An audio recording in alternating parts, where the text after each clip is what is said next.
Okay. The mole. Got lots to discuss. I pressed the button. People want to know our thoughts on the mole. All right. Hello, everybody. Hi. We're live for Brian, episode 460. Wow. These That's numbers. is that the David Krejci times 10 episode? Krejci's 46. I don't know. How I don't many know numbers?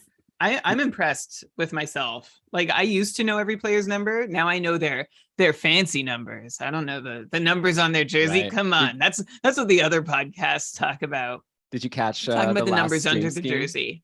I haven't. No. Or not stream scheme. Sorry, the last short shifts, the one that I went With on you with on Ben. it? No, I've heard it's hilarious. I would I love did to a dedicate rant. some I did a time rant to about it. numbers. Okay. You'll hear And it. what did you? Well, I don't want to do repeats now. But Well, you'll come hear it. on. Just, I don't Okay. like the tweets with the numbers, basically. Oh, yeah. Like, leave me alone with this. Can no you one name knows these numbers. number 46 is a really rare, like, Yeah. no NHLer with a notable career.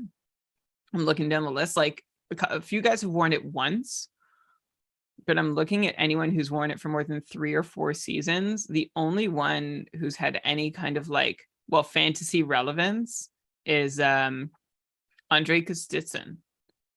Oh, and Jared Spurgeon wears 46. Everyone else is like Roman Polak, Ilya Lyubushkin, Blake Lizotte, and a bunch of guys. Giordano was 46 for one season. All right, so Hunter is here in the chat. This is the pre-show before we get to our regular fare here, which we probably should get to soon. Probably. Okay, Hunter's asking who's a good trade target for Tavares right now. Dude is playing in his prime. The thing is, like, keep Tavares. I mean, if you could get someone who was drafted in the first couple rounds, then maybe Connor. if you get Kyle Connor, Timo Meyer, he's already woken up. Yeah, but like, don't just be like, oh, I need to sell high now on Tavares and then end up trading him for someone worse. Here's one. Would you do? Because I bet the Huberdeau manager would be interested. Tavares I don't know. We'll talk about him on the show today. I like Huberdeau makes me feel icky. I don't know. I'm not that interested. Maybe you'll tell me that he's actually great and people should be rushing to get him. But it's boring. I'm not gonna. He doesn't shoot. So the minutes are low. He feels like, who he's starting to feel like, and I'll say this again on the show, he's starting to feel like non-100-point Johnny Gaudreau. Like, we knew these guys were capable, but it was only when everything was going right that Gaudreau, Lindholm, Monahan, Kachuk. Oh man, this is too good. This is too good. Save that. Right. I'm going to pretend I didn't hear it. All right. Okay. Next what up, are your thoughts on the mole? I was just going to say really quickly, because Brian's saying he really likes the mole. And no, sorry, correction. I really like the concept of the mole. Did you change something on our Google Doc, by the way, right now? Something looks weird now. Oh. It's just me. I don't. It's zoomed in a weird way. Like it's all blurry. That seems like a you problem. What the heck? All right. Now I'm gonna have to read That's a blurry. what my kid is saying these days a lot. What the heck? I'm just gonna refresh. What the heck? What the? And it's like all like one long word. What the heck? Okay. Doesn't know. This is your kid. Yeah. She says, "What the heck?" Okay. Little Timo. Baby Timo. Okay. I watched an episode of The Mole. Yeah. Like late at night, trying to get my own kid. We're just going to talk about our kids from now on to go to sleep. It's like a new show on Netflix. I guess Karlsson is coming down the pipe. So it used to be. Would people want parenting advice from us? No, terrible. So you already did a rant on a Patreon saying no one wants parenting advice. Period. But anyways, but let if me people ask me questions, I'll give them my answers. Okay. If someone asks us a question, hey, Patreon, we answer every question. Become a patron, ask parenting questions, and we'll answer them. Patron anagrammed with one letter changed is parent. Okay, so cool. If you misspell patron and anagram it, it's parent. Do you ever watch John Oliver? Like on occasion. Sometimes he plays a clip of someone kind of doing something really dorky, and then he's just kind of like, cool. And then like moves on. That's what I was thinking there. But okay. The Mole was an old show, I guess, and now it's like back on Netflix, like a new season. Yeah. And I've never watched it before. And Brian's saying he likes the concept. My only problem with the concept is I just don't get what's in it for the mole. Yeah, like it's not clear. They're just there to mess things up, but they don't get I think what it should be, because I guess the mole is just like someone from production whose goal is just to stir things up. I think it should be the mole is also a contestant playing for money, and like, maybe whatever money the team doesn't get, like the mole gets, something where it's like, well, I think that is that not so like it's very vague and it's almost like purposely vague what's in it for them. I mean, it's Well, in it for takes it's in it it out of for it for everyone me. else to keep it. Like if I know the mole, I'm not going to tell anyone because then they'll all get booted, Yeah, of off the course. show. So it's good for me to protect them all. No, I get the motivations for Yeah. all the players. We don't need to Yeah, dive but too for the deep. mole, I want the yeah. mole to have a stake in it beyond just like they work for the TV station, like they work for Netflix, Right, because like what's the end? Is the end? There's two last players. Maybe they both think they know them all or whatever. I don't know. And then what? I don't That's know. actually like honestly watching it, I had a lot of questions as we go. Like what exactly? Like why? Okay, so that's that. Yeah. The other thing you we know were what I'm going to talk talking about was Shams made a request that before we start the show, Oh, yeah. Brian and I each give a late night streamer Late night stream. for the games that haven't started yet tonight, and then we'll see, I guess, like at the end of the night how it goes. So if anyone here is saving a weird a move, I said weird because I just saw Shams wrote something about weird in the chat here. Okay, so it is only one game tonight that hasn't started yet. Anaheim versus who's it? Florida. I already forget. Versus Florida. Okay, so let's say they have to be 20% rostered or less. There's really like on Yahoo. 3 candidates on Florida only. Like okay, everybody... I would say the candidate that's interesting to me on Anaheim is Max Comtois. He's scored in 3 straight games. Ride the streak. What's his line? Let me see. The last game lines. I'll actually add him to the show also because I was just looking to this. He's been playing with Troy Terry and Ryan. Yep, that's my answer. Max top Comtois. line, Done. Max Comtois. Take a top liner, 5% rostered, late night stream. Done. I mean, there's three really game goal streak. Can I ask you a question, by the way? On Yahoo, when I'm like looking through the player list, all of John Reed's players are highlighted in gray. Okay. Like, like I feel like it should be doing that for my own team. You're probably logged in to our commish account, maybe, and not your account. I'm in my account. Okay, I don't know then. Well, it's bizarre. We'll have to do some tech support after the show. I'm not sure. If you want mine, yeah, of course. It's me versus you. The only, I mean, you picked first. Maybe I should pick first next time. Yeah. I guess you could pick the same one. If you want to be I would, but that's boring. Yeah. I'm not gonna pick the same one. Come on. Okay. So who's your pick? I'm gonna go with someone who's playing on what looks to be the second line in Florida, even though they're being listed as the third in like line rush tweets, which is you've got Anton Lundell playing with Sam Reinhart and Eetu Luostarinen. You going Lusto? Lusta.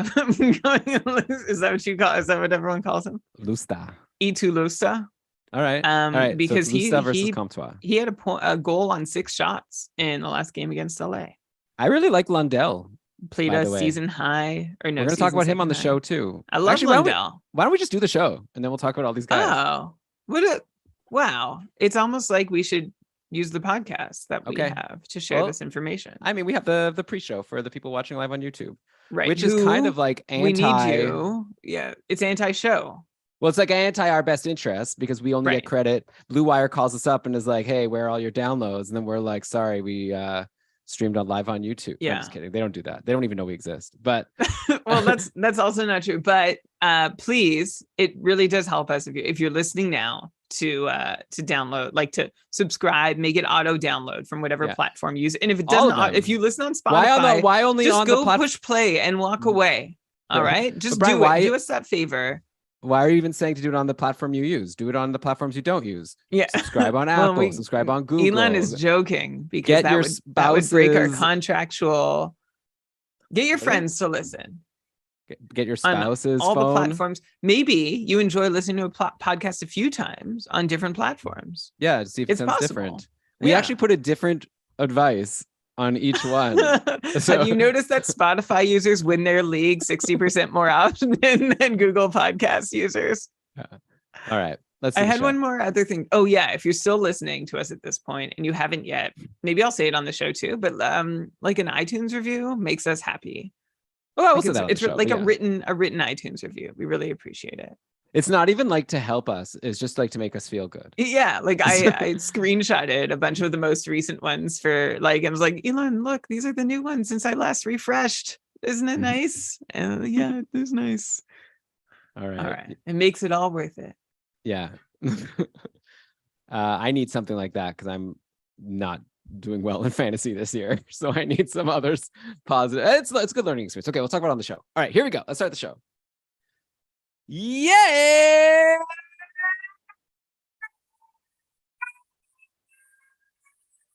Yes, welcome everybody to another episode of the Keeping Karlsson Fantasy Hockey Podcast, the longest running fantasy hockey podcast in the world, hosted by two guys, one of whom has close, exciting matchups every week in the Cupful, and the other one just gets blown up all the time, blown out all the time, but that's okay because we're still having a good time. I'm your host, Elon Dubrovsky, and with me to talk about everything that's been going on in the past week of fantasy action, answer a lot of patron questions, talk about some injuries. We're going to talk about goalies.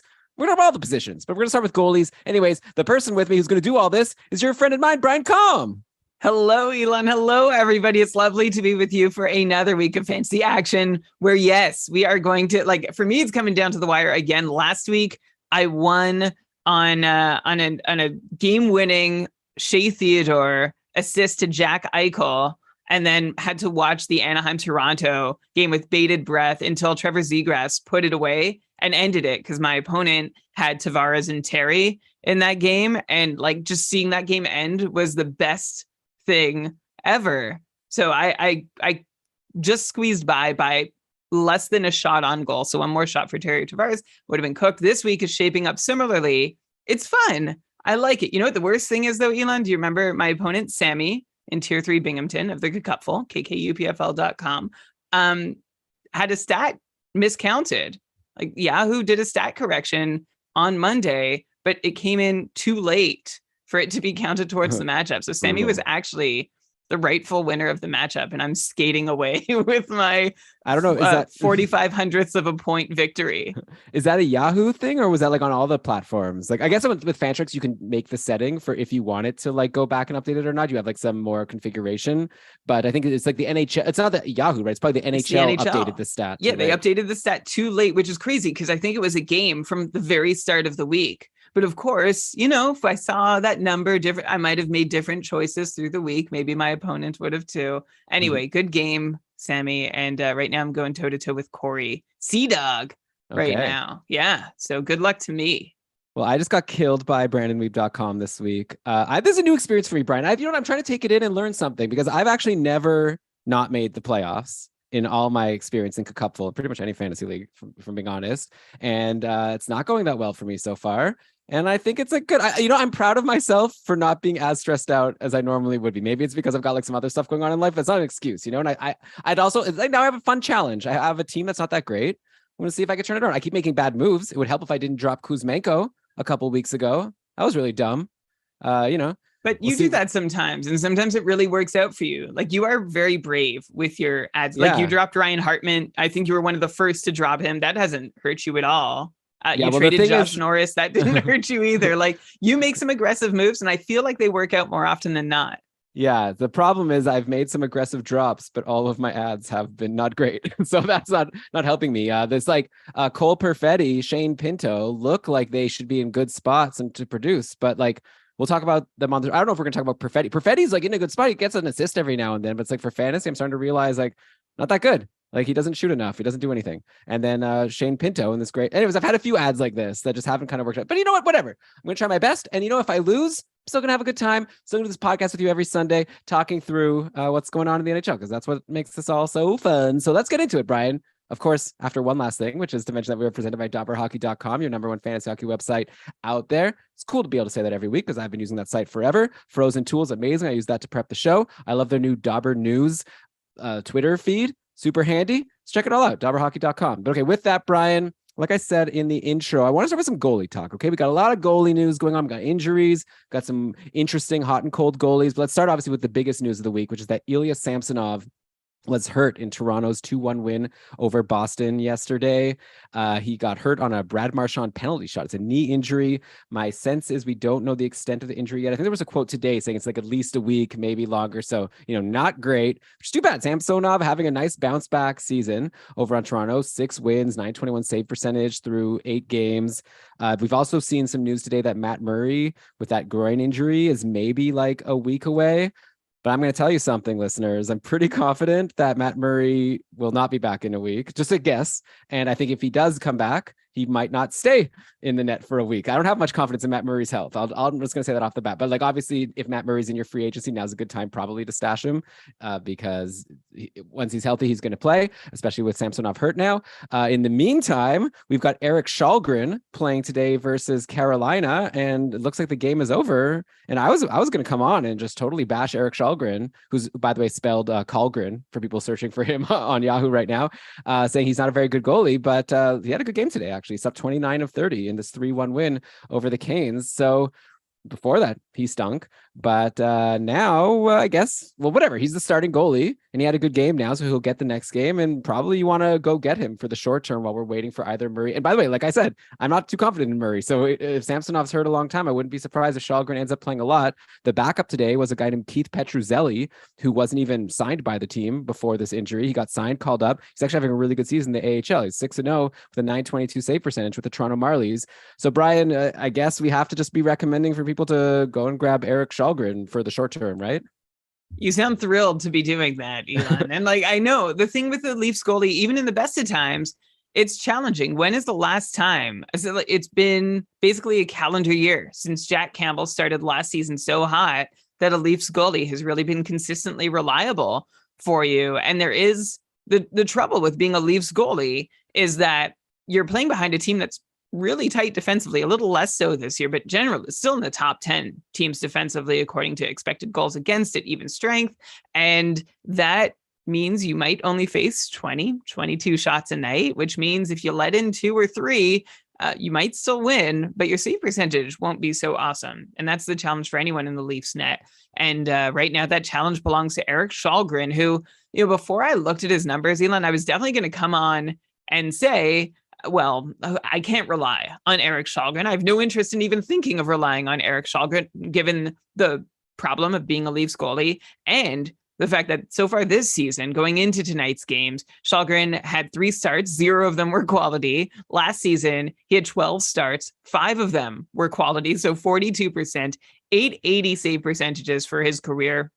And then, so I'm like, okay, I'll just look at his numbers just to see if anything is really standing out for Shalgren, do my due diligence, and imagine my surprise when looking up Shalgren's numbers. He's actually been pretty darn good this year compared to his expected save percentage at 5-on-5. He actually is the same amount above his expected number this year as Thatcher Demko was last year. And we have very good things to say about Thatcher Demko, right? Yeah, this is 5-on-5. I'm taking it that he's letting in a bunch of goals shorthanded. Shalgren's been sunk by a very bad shorthanded performance. His penalty kill save percentage is 820, which is about 60 basis points lower than what we'd want to see. But, he also just wasn't that good last year, Shalgren. And I think I'm trying to find reason to look, I'm going to keep an open mind about every goalie for sure, because we have no idea what to make of them. I think this just might be a small sample talking. I don't know that Shalgren has really turned the corner, which brings us to Keith Petruzzelli, who had a 927 save percentage in 23 games with the Newfoundland Growlers of the ECHL last season, then earned a cup of coffee in the AHL thanks to that, put up a 902 save percentage in a few games. And this year, Elon, as you said, Petruzzelli's looked good, 922 save percentage, 6 wins, no losses with the Toronto Marlies. But again, Petruzzelli is going to run into the same problem as Shalgren, which is 1, not proven as an NHL goalie. And 2, this is a bad place to do it because you're not going to see a whole lot of shots. If you make a mistake, then those mistakes are magnified in your save percentage because you're not getting endless opportunities to make up for it. So, I guess the actionable advice here is I think I'd stream if you're desperate, or if wins are really valuable in your league, sure, go for it. But if save percentage matters, or you want to find like a high volume kind of guy, see who else is out there. The Leafs stream for my Cupful team, the Keeping Karlsson Ultimate Patron Fantasy League, kkupfl.com for more info. I didn't say what it stood for before. You did already. The Leafs. No, I just said the link. Okay. This won't be a weekly thing. The conversation that surrounds the Cupful.com link plug. What I'm saying though is for my Cupful team, the Leafs goalie is rarely my first choice to stream. Never my first choice to stream. Like I'd rather go Martin Jones, or Vitek Vanacek, both of whom we'll be talking about shortly. Yeah, I think I agree with that, especially since, whatever, Matt Murray might be back soon for however long he can hold up. But I mean, if, those guys are taking, you want to go that's going to play games. Shalgren had a good game today. I don't see why you don't just grab him if you, could fit him into the Leafs games next week. By the way, sticking with Toronto, let's talk about a snoozer potential guy here in Michael Bunting, who got an assist on Saturday, but that was his only point in he was pointless for 5 games before that. He also had no points today. It's like Michael Bunting's having a kind of a dud of a season. Like he only has 6 points in 13 games now. And it's not like he's been bumped from that great line. I guess he was for a game or two, but today's game, for example, versus Carolina, I'm seeing, oh wait, actually looking at the lines, okay, no, these are all new lines that they ran today. Matthews, Nylander, Kerfoot, and then Tavares, Marner, Nick Robertson. And then also there was some time with Tavares, Kerfoot, Nylander. Okay, Bunting played a bit. I guess they were shifting things around. Anyways, there was time where Bunting was playing with Matthews and Marner. Anyway, is it the kind of thing that you just hold Bunting no matter what while he's in that spot because it's such a great spot? He was able to produce so much last year, or is there a point? Because I had this problem last year where Bunting was in this spot and he had a cold streak around this time of the year, and I remember I dropped him in a couple of my leagues, and then I really regretted it because he went on to have this Calder nominated season. So my hunch is to say to not drop Bunting, even if he's driving you crazy, as long as he's going to hold this spot. And even if and also don't forget, there's the risk of you see on gamedaytweets.com that Bunting is playing on the third line. So okay, I guess I could drop him now. Guess what? That's what I did with Kuzmenko on the Canucks, and he was playing on a bad line. I was like, oh, okay, I guess he's droppable now. Then the next game he was back playing with Pettersson, and now he's on fire. So I don't know. I'd be concerned recommending to drop Bunting. I'd almost say now look for someone else to drop him and hope that you can get him for free. But Brian, what do you think? Because it is very disappointing so far. There is a chance he's just maybe not going to be able to replicate what he did last year. The weird thing, well, what he did last year was awesome. Michael Bunting with 65 points as his pace with 0 power play production. Well, not 0, but close to 0 power play production. And this season, he actually started okay. The interesting bit for Bunting is that he was producing when Austin Matthews wasn't. And curiously, now that Austin Matthews is producing, Michael Bunting has gone ice cold. One thing for him is that even though his shot rates are down, his shot attempt rates are up. So I don't think it's a sure thing that he's not going to be as successful a shooter this year. Because if you look at his shot counts per game, they're down, even though he's playing, I think, 1 or 2 more shifts on average at 5-on-5 per night. I think Bunting is snake bitten a little right now. His own shooting, he's shooting 5% versus his usual 13% at 5-on-5. On the ice, he and his teammates are shooting 6% versus their usual 13%. And I think this still does correlate to Austin Matthews' slow start. I think Michael Bunting is going to get back on track. I'm not terribly worried about what I'm seeing from him. I see enough markers of poor variance, bad luck, that I think he's going to come back and be just fine. So dropping him, I wouldn't blame you. A lot of people dropped him last year. I was one of the lucky ones who picked him up and rode him as far as I could. And I think if you drop him, Elon, again, you wouldn't be wrong to drop him based on what you've seen so far, especially with the splendor we're seeing tonight. I'm kind of just seeing if there's any more to read into this, if there's some kind of demotion, because my notes going into tonight before I saw those lines were that I think Bunting's going to get back on track so long as he survives any further line blending that could happen in Toronto. They're looking for answers. Marner and Matthews, can they keep playing together? I always love in Toronto. It's like a threat. They're such good buddies. It's a threat to separate them. Mitch, if you and Austin aren't putting up points, we're going to separate you. And that would be my concern, that Bunting doesn't land back there. But I think, come on, I think he's the most sensible guy to land back there. And I think he'll be fine. So yeah, I consider Michael Bunting a good buy low.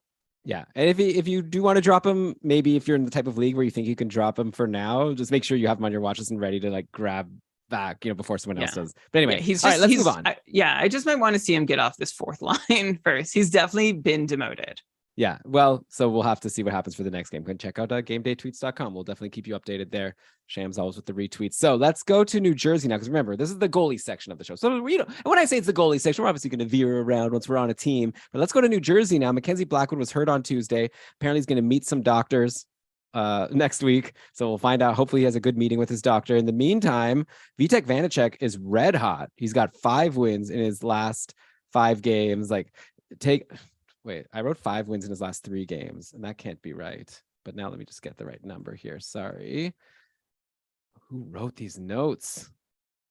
Okay, Vitek man, 5 wins in his last 5. Oh, it is 5 wins in the last 5 games. Why did I write 3 games? Sorry, everybody. My mistake. You're doing Red hot. great. You're doing Red great. hot right now. I was doing great until I ran into this terrible note taking. Okay.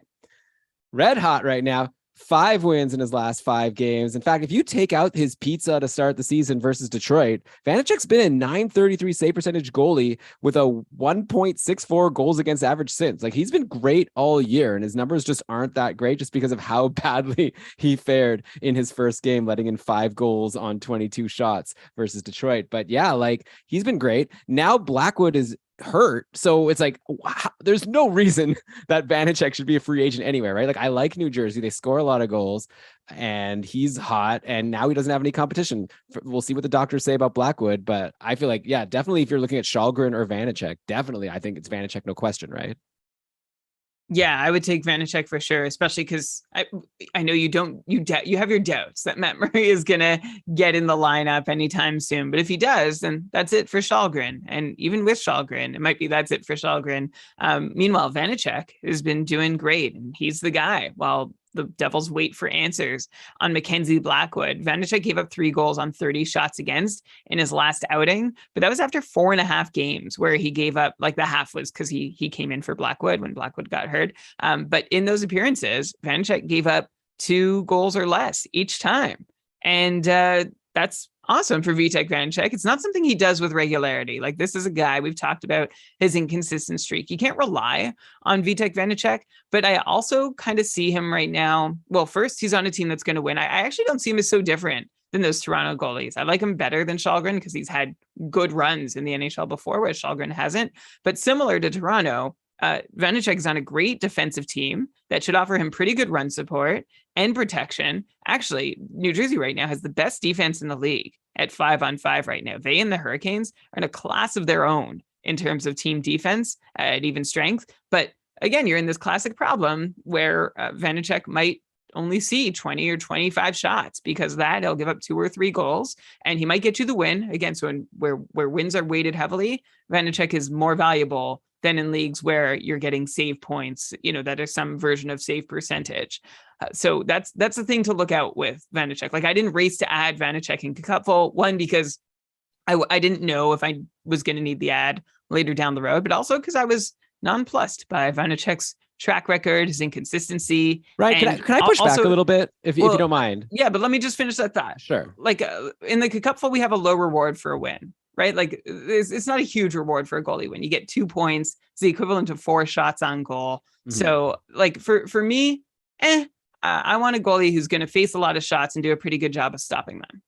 I mean, I also want to go who's going to play a lot of games, which I think Vanecek is going to do now if Blackwood is out. So I think that would still tip the scales in his favor. And I feel like you always bring up how he's so inconsistent. Like, he's had a very short career. Like, he's pretty new to the NHL. He's only 26 years old. Last year, yeah, he had some struggles with Washington. He still ended up with like a 908 save percentage. Like, the Caps just gave him away for nothing. But like, I think that I'm not ready to just be like, Vanecek's inconsistent and we can't rely on him. Like, I feel like he's in a new opportunity and a good defensive team, like you're saying. And so far, so good. So I'm not just gonna like write him off and be like, he's not a goalie we can depend on. Like, at this point, I'm ready to like say, wipe the slate clean. Let's see how he does this year. That's very forgiving of you. The Kraken also gave Vitek Vanecek away for nothing. If you remember, they got him in expansion and traded him back for like nothing, right? Or a 2nd-round draft pick. Well, they got out of the deal. Yeah, but they were like, "Wow, we got Grubauer. We don't need Vanecek. We got the best goalie here." Yeah. No. So my problem with Vanecek is every time he plays well, the wheels fall off before long. Like, these 4 strong appearances in a row, I'm not sure he's done that before in the NHL. Like, he's had at most a couple good weeks and then enough bad outings to be like, I need to drop this guy. Over the last 2 seasons, his quality start percentage was under 50%. So not great. 36 quality starts out of like 75 actual starts. That's Well, Jacob Markstrom also had a slow start to his career, and Markstrom ended up, being amazing for a while. I'm not saying for sure. I'm not saying it's impossible for Vanecek to do well. I'm also looking at his 5-on-5 numbers, Elon. They're poor. He's playing like a lot. His expected Fenwick save percentage is 945. His actual is 929. That's a substantial difference. 16 basis points, Colin. Okay. That's It's a huge, like usually anyone over 10 basis points below their expected number, danger zone. I This is feel like danger zone plus. we had 0 mentions of the term basis points this It's season. new this year. Now it's like, no, like not even this episode. We had none all season, and now it's been said 3 times just on this one show. I've said it a couple times already. Well, so should I say save points instead? I don't know, whatever. Because we're talking like 3/10, like we're talking percentages, right? Yeah, like for sure. decimal places. No, if there's a better, maybe I'll call them save points. I think it's fine. And I think, I guess Brian and I are just going to have to agree to disagree here. I say rush and grab Vanacek. Like you definitely want him right now. I say go get him too. Okay. So there you go. I don't disagree. I just say be ready to be disappointed. Okay. I think you're going to be fine. I like New Jersey. I think you want to have their starting goalie. Next up, let's go to Seattle. We brought up Philip Grubauer. He's week to week. All of a sudden, okay, Brian, okay, if you are like concerned that Vitek Vanacek is an inconsistent goalie that you can't really rely on to stay doing well, then I can't imagine you're going to be too excited about this guy I'm about to recommend in Martin Jones over in Seattle. He's been like so bad for so long. In San Jose, they ended up having to buy him out because they just couldn't win with him. He went to Philly last year. I guess he was like okay as the backup, whatever. Philly was a mess last year. Now Martin Jones is in Seattle. He had a few bad games to start the year. Philip Grubauer got injured. It's like, oh man, they're in trouble. But now all of a sudden, with Martin Jones as the starter, he's been good. His last 3 games, he has let in only 3 goals total. He stopped 35 of 37 in a big win over Pittsburgh yesterday to bring the Kraken to 7-4-2 on the season. Like, this is not your grandparents' Seattle Kraken here. This looks like a good team if they could get goaltending. And Martin Jones is your de facto starter for however long Grubauer is out. I don't think we have an update yet of if he's going to come back anytime soon. But of course, we've got a much longer history of Martin Jones not being good than Vitek Vanacek. So I don't know, Brian. Like, I'd be curious to get your comparison of the 2 options. Let's say for however long, assuming Blackwood and Grubauer are going to be out for the same amount of time. Let's just compare and contrast whether you go for Martin Jones or Vitek Vanacek, because I'm going to throw it out there. I think you want both of them. I think I'm ready to ride Martin Jones for a bit. I added him in Cupful, and maybe I'll get bitten with a big negative game coming up. But I just think Seattle's like looking like a pretty good team, and maybe Martin Jones is going to be able to ride this hot streak out for a little bit. Maybe like he'll have a bad game every now and then, but give me the starter on the Kraken who's doing well.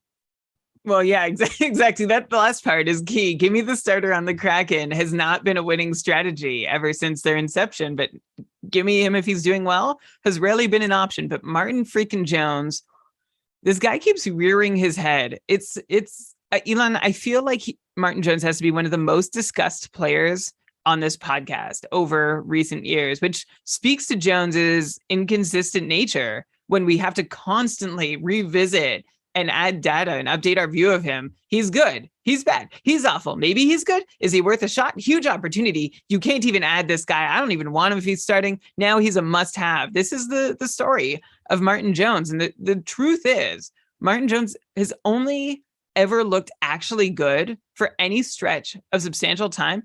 He's been in the league nearly a decade, and it was nearly a decade ago that Martin Jones looked any good when he made 19 appearances with the Kings as a rookie in 2013-14. Elon, that's the year that Martin Jones and Cam Talbot both burst on the scene as surprising backups taken over from long-tenured goalies, Jonathan Quick and Henrik Lundqvist, when they both had what appeared to be devastating injuries for their teams.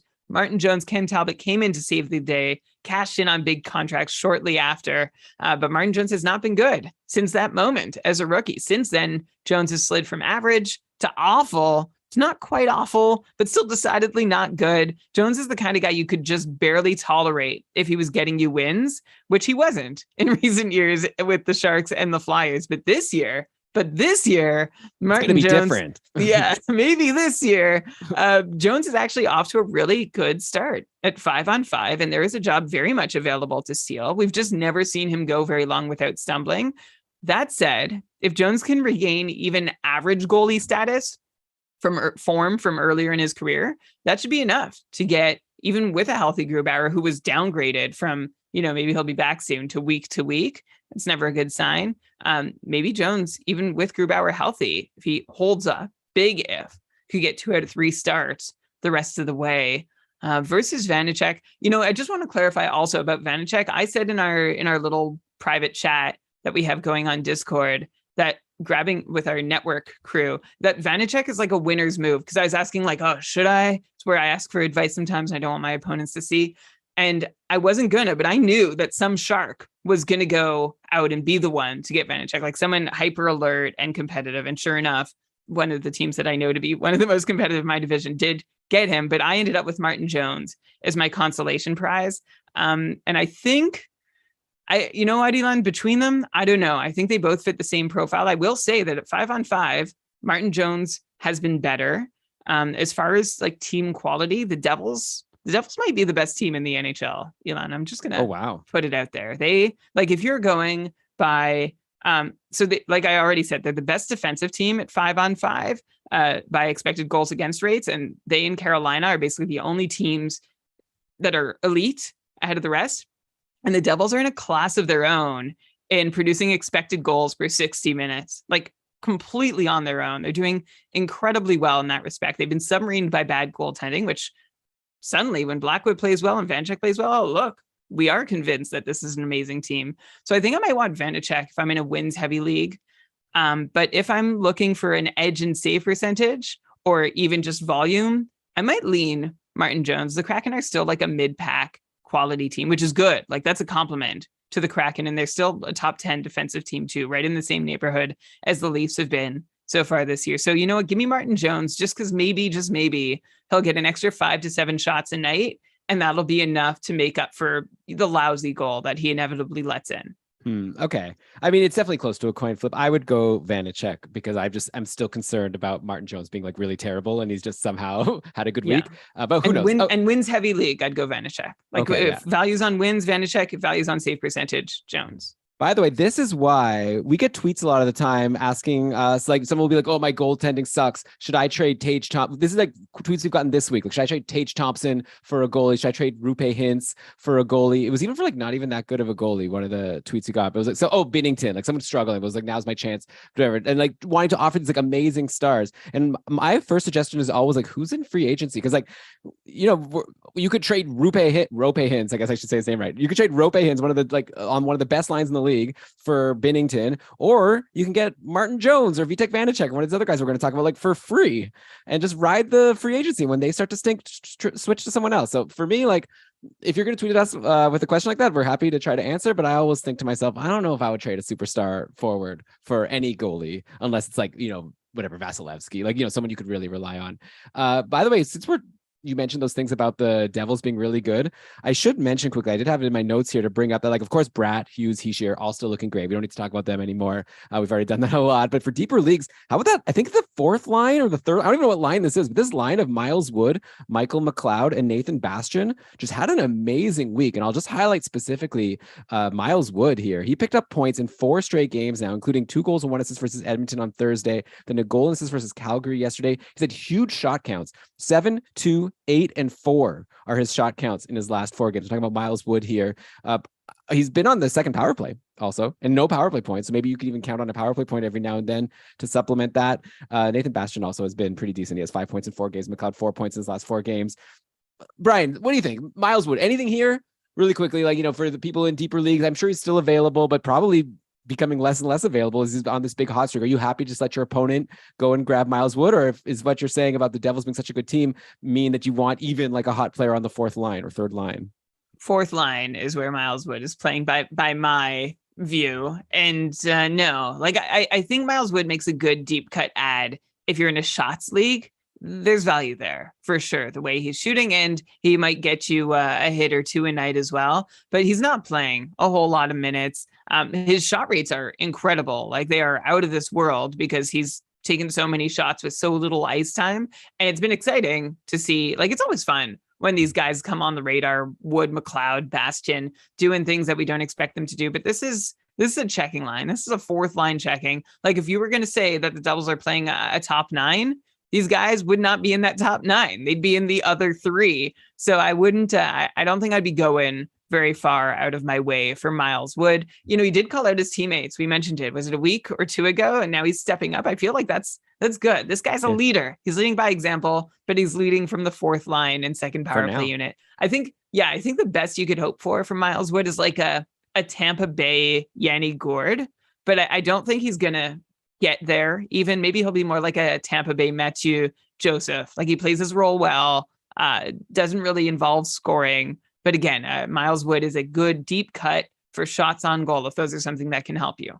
Yeah, like Shams is saying in the chat here, how about Fabian Zetterlund, who's been playing with Hishir and Tatar? That's great. But like, I would almost think if Miles Wood keeps playing well, that's the thing that I think we sometimes overlook on the podcast. I think I said it on a show or two ago. Like for now, Miles Wood is only on the fourth line. So even if he's on a hot streak, it's like, are we really going to add him? But like if a player does well and the coach sees the players doing well, the coach could promote him, reward him. So maybe all of a sudden Zetterlund gets sent down the lineup and all of a sudden it's Miles Wood with Hishir and Tatar. I don't know what's going to happen. Like, I don't like, obviously the Devils are doing well. So why would they like switch things around? But I don't know. So someone to watch. Okay. Adam's your watch list. I just want to see what's going to happen. Okay. And then I guess speaking of like players on these goalies teams that we just talked about, let's go to Seattle again. Brian, I wanted to ask you about a guy who really disappointed me this week because the Kraken had a great week. They scored 12 goals in 3 games. So you'd expect a guy that was on their top line and top power play, who was a point per game going into the week. He must have feasted, right? But no, Jaden Schwartz did nothing. And when I say nothing, like nothing, he had 0 cupful points total in his last couple of games. That means no shots,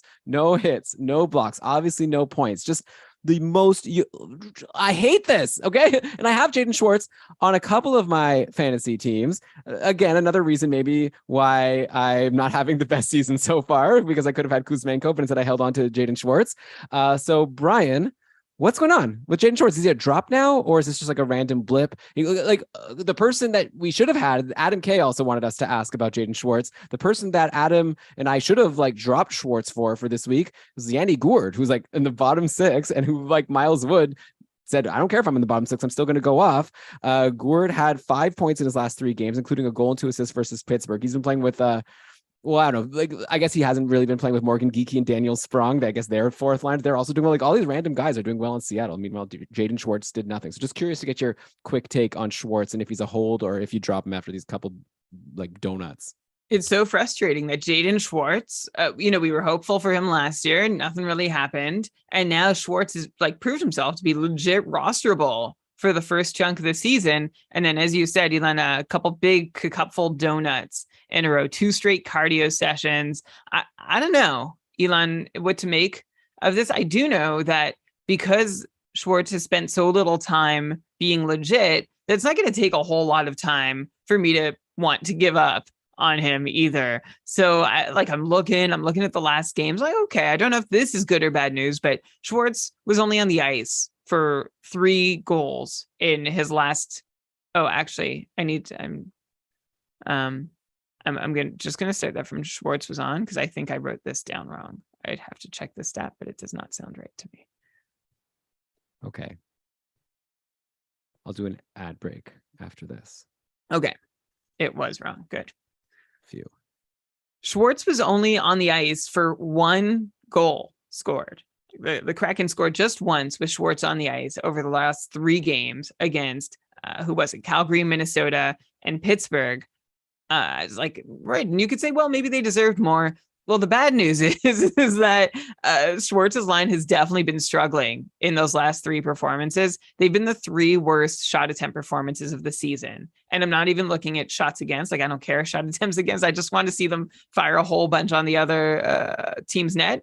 And they had their 2 season lows plus 1 tied for their second season worst season total of shot attempts while on the ice. So this is bad news for Schwartz and his line. I think because Seattle has a good off night schedule this week, they play Friday, Sunday. I think I'll hold on to Jaden Schwartz for this week. That valuable schedule earns him a save execution. But again, if Schwartz continues to struggle, it does feel like it's just back to where he was before a couple strong weeks. Like he hasn't been good enough, long enough for me to be totally bought in and attached and ready to hold on through thick and thin with Jaden Schwartz. He's just going to destroy his rep in the same amount of time he spent building it. And that's just okay. You were asking about Yanni Gourde, right? Well, I mentioned how good he's been, and like, what do you think? He's Yanni really good. Yeah, I was looking at Yanni Gourde all week as a target to stream next, but also I was scratching my head at what I was seeing. Like, he just didn't seem like somebody who fit the profile of someone that I'd be at all interested in adding, playing basically on the third line, second power, or not even the second power play. He's seen like almost zero total power play. I don't know if he's seen a combined 90 seconds on the power play so far this season. So why would I want Gord? I mean, I remember the Tampa Gord that we just mentioned, who, when he went to Seattle, everyone was, oh yeah, top line centerman, legit. Yanni Gord is going to lead the expansion Kraken to a big season. Everyone was so pumped that even when he got injured long term, he was still drafted in drafts, not in the last rounds, like mid-late rounds, and then stashed, and then didn't deliver when he got healthy. So Gord now actually producing 6 goals have been scored while he's on the ice on the last 36 shots that have been taken while he's on the ice. So I think that's one reason why Gord is piling up some points lately. I do like that he plays top 9 minutes, right? He plays 14 minutes a night at 5-on-5. That's good. He has a penalty kill role that they don't seem to have a power kill in Seattle. I don't think he's a threat to score very often on that penalty kill. He does have one shorthanded goal, though. I think, I don't. Here's the thing with Seattle. They've scored 28 times on their last 201 shots over their last 7 games. They have 3 or more goals in 7 straight games. They've had 4 or more goals in 5 of those. These are big goal scoring numbers for the Kraken that aren't going to sustain. I think that's lifted Gord's numbers. Unfortunately, it hasn't lifted Schwartz, which is kind of confusing, but it's lifted a couple other Kraken's numbers as well. And I'm not expecting the party to last for Yanni Gord, but maybe he can be like a solid, 50-point player. Yeah, I don't know. Yeah, probably around there. Someone that's on a hot streak. And sometimes you just want to listen to the podcast. We'll tell you some guys on hot streaks. Up to you. You go ride the hot streak if you want. Like Brian said, decent schedule next week. Okay, Brian, we have a lot more to get to. I got a lot more goalies still to talk about, and then the players that are on their teams. We'll get to all that in just a sec. You're listening to Keeping Karlsson. All right, Brian, we are back. Actually, one more quick tidbit about the Kraken. Check out Penny's brother, Jamie Oleksiak, in your Bankers leagues. He's got 4 points his last 6 games, along with really solid hits and blocks numbers. He had 4 hits and 3 blocks versus Pittsburgh yesterday. So if you need your bangers, Oleksiak's looking pretty good. But okay, let's go to Chicago now. Arvid Soderblom has been really good in his last 4 games, .924 save percentage, but he didn't play in the third period for Chicago yesterday. Apparently he wasn't feeling well, so hopefully that means he'll be okay for the next game. They had to bring in Dylan Wells, who's their 5th string goalie. So there's, Mrazek got injured. Stalock has a concussion. Apparently their next guy is Soderblom. And then the next after that is this guy named Jackson Stauber in the minors, but he's injured. So that's why they had Dylan Wells come in. And he actually stopped 12 of 13. So nice feel-good story for Dylan Wells. Apparently, so Chicago doesn't play now until next Thursday. And apparently the plan is for Petr Mrazek to return. This will be a fun game to see who's going to play first and who's going to stay in the lineup longer between Petr Mrazek and Matt Murray. Tweet at us and let us know who you think has more longevity between the two. I guess like most people would just suggest if Mrazek is out there in IR and you need a goalie who's going to play, stash him, especially if Stalock is hurt and whatever, like Mrazek's coming back now. But I would personally say that now's a good time while Soderblom is injured. If you have a move left for this week, if you're listening to this like live with us on Sunday, or if you just have an extra move next week, grab Soderblom and stash him because he's been really good. And I don't have any faith in Mrazek or Alex Stalock to hold up. So I think there's going to be another stretch this season where Soderblom's playing a lot of games. So my vote is of the guy, if you want someone in Chicago, which maybe you don't, but they have been a bit better than we expected them to be. I'm interested in Soderblom right now, even though he's hurt. I'm saying like the fact that he's hurt is like the opportunity to get him and stash him without having to drop someone. Right. Because Mrazek, if he plays, he may not play well. And if he plays, he also might get injured.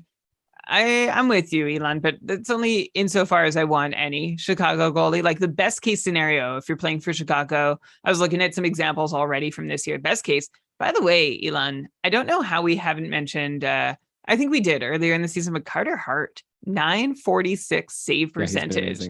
So far, like that sounds like an above average 5-on-5 number. That's his all strengths number. He leads the league in minutes played. So Carter Hart just taking all the shots and stopping a whole bunch of them. So good for you, Carter Hart. And good for Philly, by the way, not being the disaster we thought they would be. Like, I guess like Tortorella, I don't like him, but I got to give him credit. Like this team, I was expecting to be really, really bad. And they're not. Obviously, getting good goaltending has helped, but overall, right. Like this is unsustainably good goaltending, right? So at least we figure it will. I don't think Carter Hart is going to be the first .945 season-long save percentage goalie we've seen. The worst case, by the way, the flip side of this for a Chicago starter is in Anaheim, where you have John Gibson with an .883 save percentage. The Petr Mrazek case scenario is an .873 save percentage, which is what he's pitching so far. And honestly, you could fall anywhere in between. So go ahead.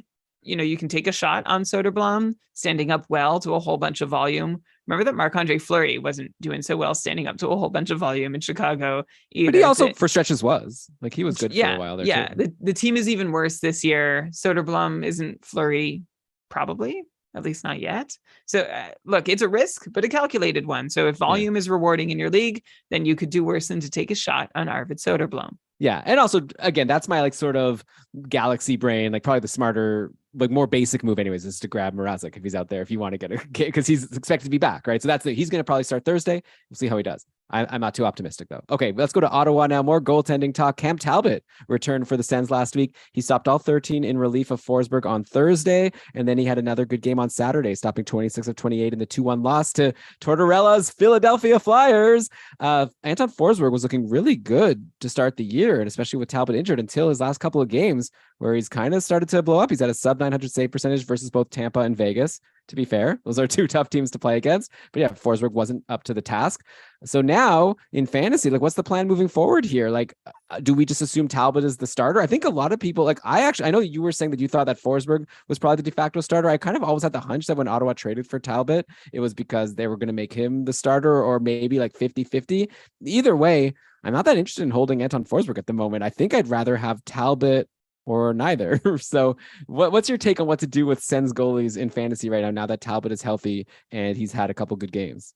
Well, now the Sens goalies are back to being as appealing as they were going into the season, which is not very. We felt like Talbot and Forsberg were going to be in a straight up tandem, and very hard to roster in leagues where goalie cuffs don't make a lot of sense. And there's a lot of leagues where that doesn't make sense. If it does, like if you just need to hit your minimum starts and volume isn't a thing, then sure, you could get both of them, get the Ottawa starts and enjoy. But otherwise, I'm not sure that you really, really want to have either one of these. Anton Forsberg, he's playing a little bit below what his expected numbers were, but he's also not had a lot of defensive support. And meanwhile, Talbot in his career, he's never been better than an average goalie for any length of time, but that's still something. Like, that's more than Vanacek and Martin Jones have ever really accomplished. But Talbot also hasn't played as low, like as far beneath his expected number as Forsberg has so far this year. And Forsberg hasn't even played that far below his number. Talbot has just been pretty good at sticking pretty close to average on a season-long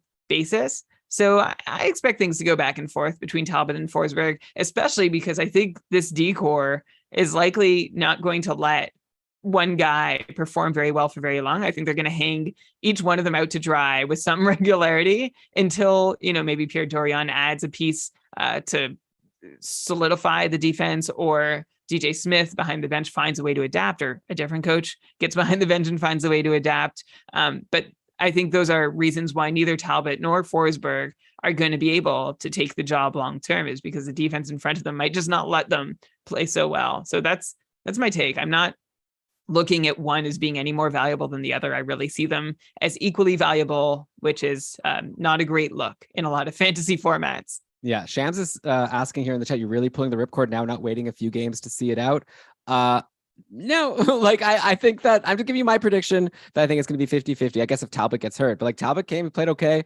Forsberg was just dropped in tier 1 of the cupful. We'll see. He's going to come off waivers tomorrow. So we'll see if someone drops a big fab bid on him. You can go to cupful.com. Brian, finally, I'm going to say the website as well. And you could look at the tier 1. We have links to all the divisions. So if you're curious after listening to this, what happened with him, you can go and see the transactions for tier 1 Sweden and see if anyone paid big to get Talbot. I won't be making a bid. I'm rocking right now. I've got, Brian, check this out. Check out my goalie tandem. I've got Logan Thompson, who I got in a trade for Josh Norris. Then I've got Martin Jones and Kyle Vejmelka, who I both picked up out of free agency. So we'll see how badly this goes for me. But I feel like I'd rather have those three guys right now than Anton Forsberg. So I could be wrong, obviously, but they didn't bring in Talbot to be a backup. That's my opinion. By the way, the Lions in Ottawa yesterday, really, like Ben and I were talking about it on Thursday, how they've been really switching things around. It's all the same guys in the top 6, just in different combinations. In that game versus Philly, Stützle with Kachuk and Giroux, and then Pinto centering Batherson and DeBrincat. They lost, so who knows? Maybe they'll switch it around again for the next game. I wasn't planning on bringing up Pinto again because we've talked about him like every single episode, but Ryan Downey asked us, he's in such a good spot, but he's not doing anything. He did have 6 shots versus Philly at least, which is nice because he's had all those games without shots. So I think just those 6 shots are telling me I'm going to hang on to him a little longer, see how he does Tuesday. I don't want to like drop him and then have him pull a Kuzmenko also, like I keep on bringing up. But yeah, I don't know how much we still need to talk about Shane Pinto. It's a great spot, great opportunity. Let's go now, man. Gotta bury some of these shots.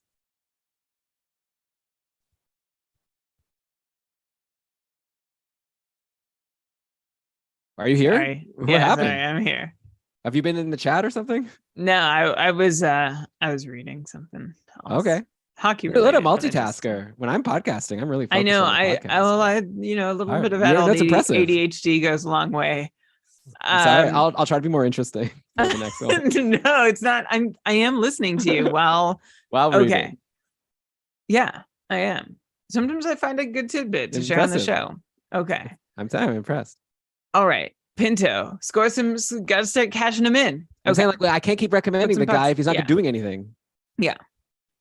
Well, it's nice that, Pinto did put up those 6 shots in the last game. So that's something. And yeah, I think that's actually all there is nice to say about Shane Pinto right now. I mean, if you gave him his average, like if you regress his shooting percentage, because he's shooting still, 27% or something, Pinto would be below a half point per game player, which would be like, forget it. We'd be talking about him probably like, or we could be talking about him like a Ryan Johansson, someone who hangs around in a less quality top 6, but hangs around, still isn't worth rostering despite that deployment. But Pinto's in a really good spot, a better one than Ryan Johansson. And he seems to be like a good, I think I've mentioned this every show, like a good player, like a good, smart, all-around player, but that does not always translate into points. And we just don't know yet that it will.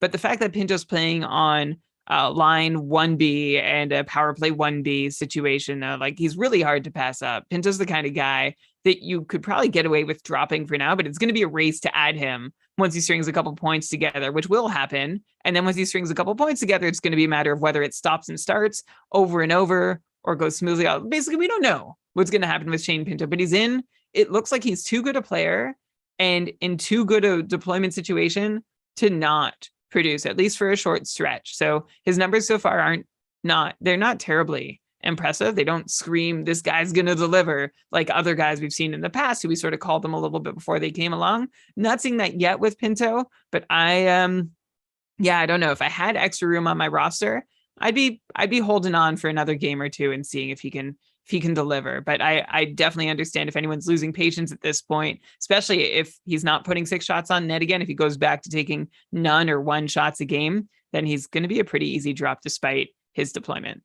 Yeah. Leash is very tight at this point for Pinto. Okay, let's go to Columbus now. More goaltending talk. Joonas Korpisalo returned for Columbus in Finland versus Colorado on Saturday, and he got a taste of what Elvis Merzlikins has been dealing with all season. 45 shots against, of which Korpisalo was able to stop 40 of them as Columbus got shelled once again by Colorado. It's not a fair fight. Those two teams playing each other. I saw a quote by Patrick Laine basically saying he wishes they didn't even go to play these games in Finland just because it went so badly. So I feel bad for everyone in that situation.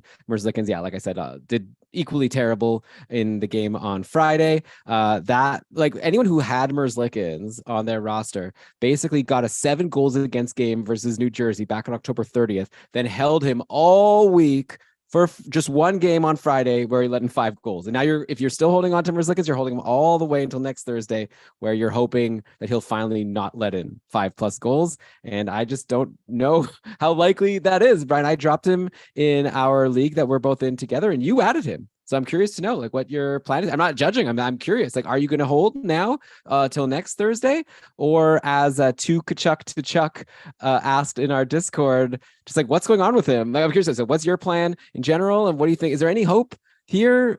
Because maybe once Columbus plays a non-Colorado team, you got to imagine if Merzlikins continues to struggle, Korpisalo gets another game. I don't really have that much faith in him. He's kind of like a Martin Jones to me at this point. I'm talking about a lot of goalies who I don't have much faith in this episode, but yeah. Anything to Korpisalo, and also how much longer Merzlikins manager is supposed to hold on? It's really hard to hold on. I mean, you dropped Merzlikins in a league where I picked him up, and my justification for that is that Merzlikins hasn't burned me yet, so I might as well give him a shot and see if he doesn't bite my face off. But he looks terrible, like by every measure. It's not looking good. He's not getting awful protection, but it is, the Blue Jackets can be pretty bad. Like, they give up a couple or a handful of grade A scoring chances each night. And I think if Merzlikins can't handle it, I don't think it's likely Korpisalo can. Korpisalo's been very bad in the last couple seasons, over 10 basis points below his expected number, which is in that territory of being bad.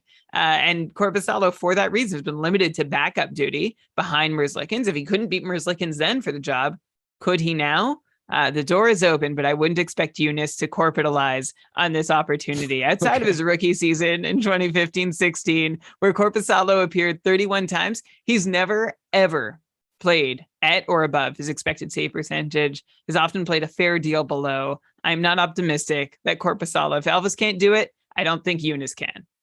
Yeah, it's just a bad situation there. And speaking of this dumpster fire in Columbus, Andrea, who's here in the chat, hey, Andrea, wanted us to talk about Johnny Gaudreau, who now has only 1 assist in his last 4 games, bringing him down to 9 points in 12 games on the season.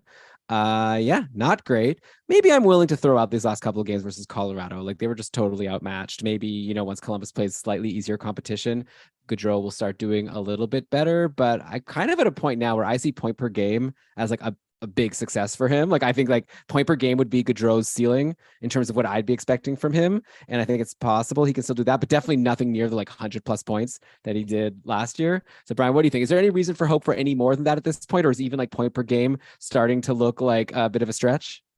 I don't think point per game is looking like a stretch at all. Actually, I like what I'm seeing from Johnny Gaudreau, believe it or not. Okay. Like, he has lower assist rates at 5-on-5. And I think that's because his line mates aren't scoring. Remember, Liney was injured for a bunch too. Last year, Gaudreau's line was scoring at a 13% success rate. This year, the Blue Jackets with Gaudreau on the ice are scoring on just 7.6% of their shots.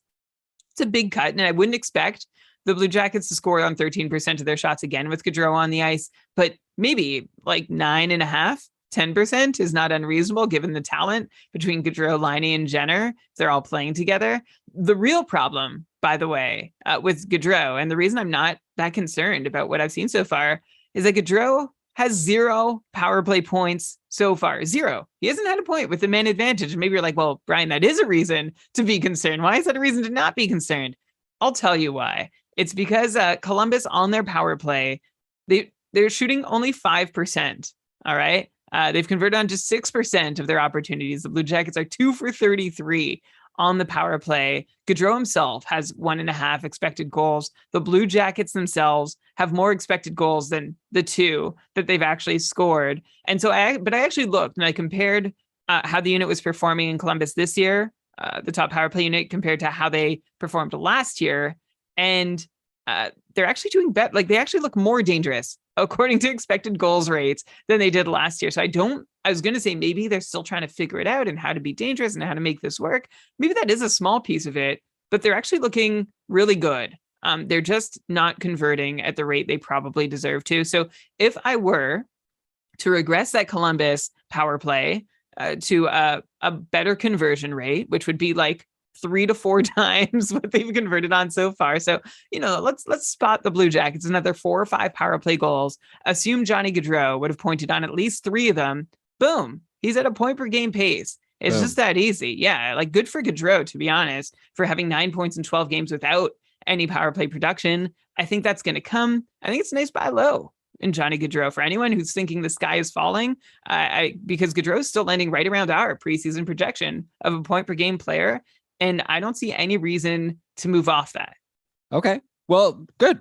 I guess you always kind of do that fun thing where it's like the whole time you were, talking about how great he is. And then you ended up landing where I was, which is like, I think he's probably a point per game player and not the 100-point guy. So it sounds like we're in agreement. He's not going to like fall off the earth and continue to get 1 point every 4 games like he has, but also maybe you don't want to expect anything like too crazy like he did last year where everything was just going so right. Like, there's a lot of things going wrong.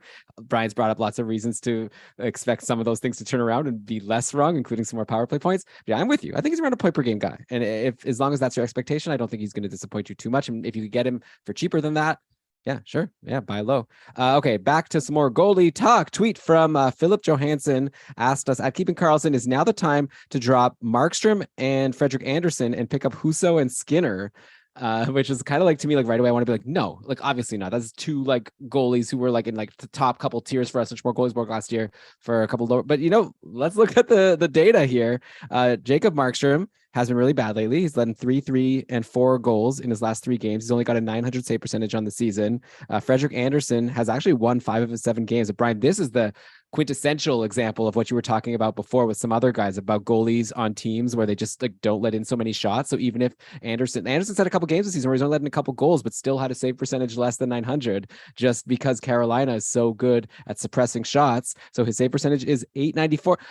This must be pretty rare for a goalie to have 5 wins in 7 games, but still only have an 894 save percentage. So that's not great for you unless your league is just really heavy on wins. Meanwhile, on the other side of this question, we've got Ville Husso, who has had 3 straight 1 or 0 goals against games, capped off by a 24 save shutout of the Islanders yesterday. He's having an amazing season so far. 5 wins also, just like Anderson in 7 games with the 941 save percentage. And then Stuart Skinner, looking at his situation. So Jack Campbell just got blown up again by Dallas yesterday. He led in 6 goals on 36 shots. Stuart Skinner took a loss in his last game as well, but was better. He's up 39-43 versus New Jersey, who's like the best team in the league, according to Brian. He has a 944 save percentage on the season. So I don't know. I mean, obviously that we could do deep dives on all 4 of these guys. I don't know if you want to do that, but do you want to, like, what's your current concern level with Markstrom and Anderson? And then how hot are we on Husso and Skinner here? Like, do you think that Philip should make this bold move and drop these 2 guys for these 2 guys in his free agency? No, I don't. And the reason that I don't think Philip should drop Markstrom and Anderson for Husso and Skinner, the first is volume. Husso is like clearly seems to be on a schedule with Nedeljkovic, where Husso starts 2, Nedeljkovic starts 1. And that's, you know, even with the noted difference in their performances, even Husso's been amazing. All right. He's crushing it at all strengths. And so is Stuart Skinner. He is also crushing it in all situations. But for the reasons we've mentioned already this season, I don't know how eager the Oilers are to really hand him the reins, given that they've made a real big investment in Jack Campbell. And I don't think they want to, I really do think there is pride at stake here with the Oilers front office. They haven't always, I don't think that's a surprise to say that they haven't always let what's happening on the ice dictate their choices. There's a lot of media noise, a lot of front office egos and feelings and thoughts. And so that's why I think, I mean, if Stuart Skinner proves to be the only viable option, sure, but I don't think Jack Campbell is going to get a low number of chances to prove that he can do it. And I think he can be a capable timeshare guy, which I think might be the best case scenario for Skinner, so long as Campbell is not costing the Oilers the game every time he plays. So Markstrom and Anderson, the reason I still like them is because they're both playing above expected. They've got a lot of volume.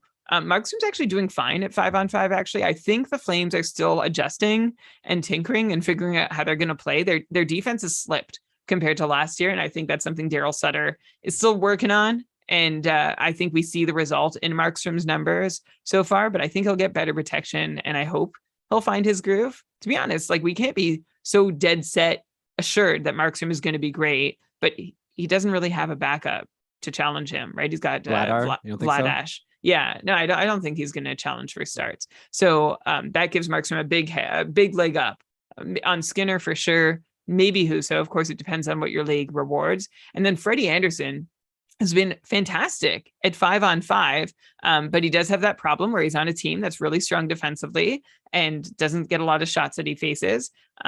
Carolina, by the way, I'd say New Jersey's the best team in the league. I'd say Carolina's a second, or in line to be second. Wow.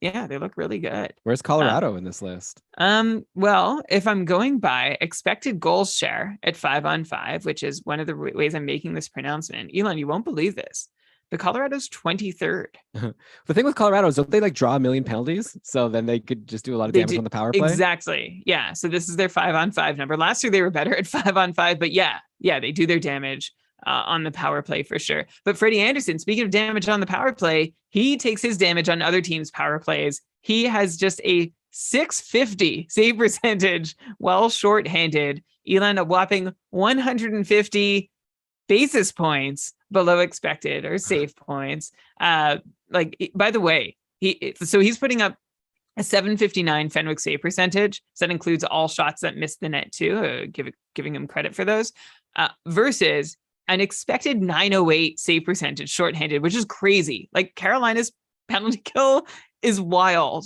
if they're given Anderson an expected 908. Usually your expected save percentage as a goalie is in the 880s. So that Carolina penalty kill doing all they can, and Anderson really having a hard time with it. So all this to say, Elon, I think it's a novel thought, and I think you have to be open to the thoughts. I can't remember who it was that asked if they should drop Philip Markstrom. Johansson. Oh, okay. Yeah. So I don't know if Philip should, like, I think it's good for Philip to be having this thought. Depends on what your league format rewards.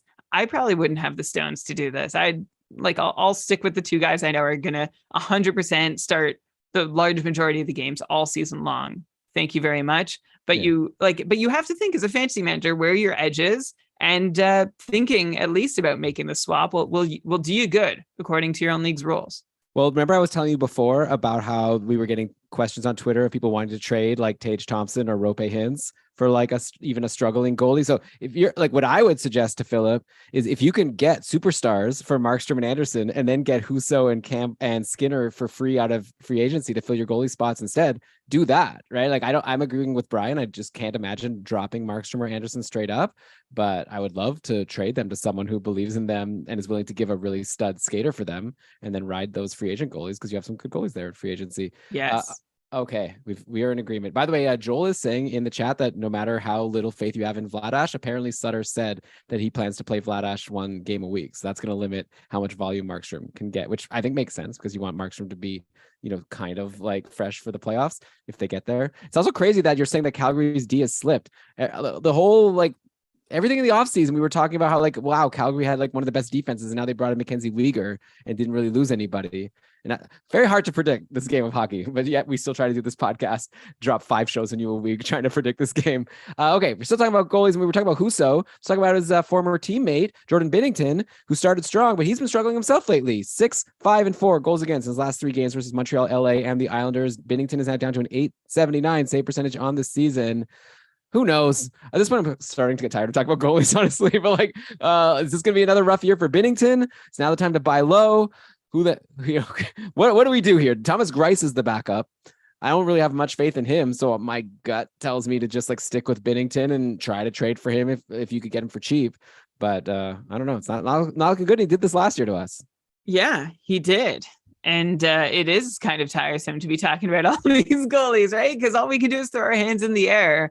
If you have Binnington, I think I'd have more patience with Binnington than I would Merzlikins. How's that for some useful context? Yeah, just because, Columbus seems like they have less of a chance of righting the ship and finding the way to lock it down defensively and pick up some wins, versus St. Louis, who has a similar lineup that took the Avalanche did they get to 7 games, or was it they took the Avalanche deep into the playoffs last season? So you would think that this team would still be capable, and they have some things to figure out. They're having pressure from their GM and their coach, and everyone knows they've got to figure it out somehow. And that's why I'll hold on to Binnington, also because there's no challenger. I don't think so. We had someone ask, is it possible that Tomas Greiss can steal the job from Binnington? I don't think so. And I think that's one of the reasons the Blues brought him in, is because he can't steal the job from Binnington, who seems to have trouble performing when there's somebody breathing down his neck. So they solved that problem, but now Binnington has his own problems to solve. The defense has been okay. They haven't been great. They can probably improve there. They can probably get Binnington some more run support too. So that's why I am, look, I can't say these are goalies, right? What in the world do we do with them? We know that we can't count on Binnington doing great, but I'm willing to be a little more patient with him than I would be someone like Elvis Merzlikins. Yeah, I've got this guy Joel Hofer. I might not be pronouncing that right, in my dynasty league in my minors, and I'm excited for him to get a shot at some point. So yeah, this is juicy for anyone who's got he had a good Calder Cup run in the AHL playoffs last season. Bring him in. If Greiss gets injured or Binnington, watch out. Okay. Okay. One more goalie, Brian, and then we're going to end part 1 here, and then we'll move on to some skaters for the second half of the show here. But I wanted to just mention really quickly on the plus side, Karel Vejmelka. I think he's a really good goalie. He reminds me of Ricard Raquel, who I always thought was a really good player, but just on a team that was holding him back. It turned out that maybe he's not as amazing as I thought he was. But Karel Vejmelka, I'd be so curious to see how he would do another team. In this past week, he beat both Florida and Washington, stopping 41 of 42 versus Florida. Then he stopped 34 of 36 in the game versus Washington. There was a game versus Dallas in the middle where he didn't look as great, but to be fair, he wasn't even supposed to start that game. But Connor Ingram only lasted 11 minutes before getting pulled, so Milk had to come in on his vacation day. But like, I just think he's like really good as a goalie. Of course, in fantasy, his team matters, and Arizona's clearly not that great, but yet like he's capable of these huge that game versus Florida. Like, how many couple points was that worth? Like, so many. I've grabbed him in my league, and I don't know. I just want to hold on to him. I know that every once in a while he'll give me a negative, but I have more faith in him. Like, I think he might be a better goalie than like a Binnington or a Jack Campbell or like all these guys, Merzlikins. Like, I'm not sure. Like, I would be curious to see one day if Vejmelka ever gets a chance to be on a good team and to see what he can do. But yeah, just want to throw him out there. What do you think? Yay or nay to like Vejmelka as someone that's like a good goalie and B, maybe even worth rostering in a league, unless it like, really just matters. Like, if it only counts like goals against average and wins, maybe you don't want him. But if you're getting points for saves, it's pretty good. Yeah. Getting points for saves is great. You're not going to get points for wins. Goals against is going to hurt too.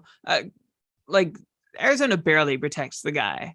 He has one of the worst expected save percentages in the league, and that speaks to the degree or the lack of defense capability around Vejmelka. So that's a bummer for him. But the thing he's got going for him is what guys in Carolina and New Jersey and Toronto don't, which is that if he lets one in, he might get another 8 or 9 shots against to stop and make it. Of course, when he doesn't stop those, then you're really in trouble. But more often than not, Elon, he's done okay. He's kind of proving that he could stay in the league. He's doing better so far relative to his expected number this year than he was last year, for whatever that might be worth. So yeah, good job, Karl Vejmelka, for holding up under some pretty insane volume and threatening workloads.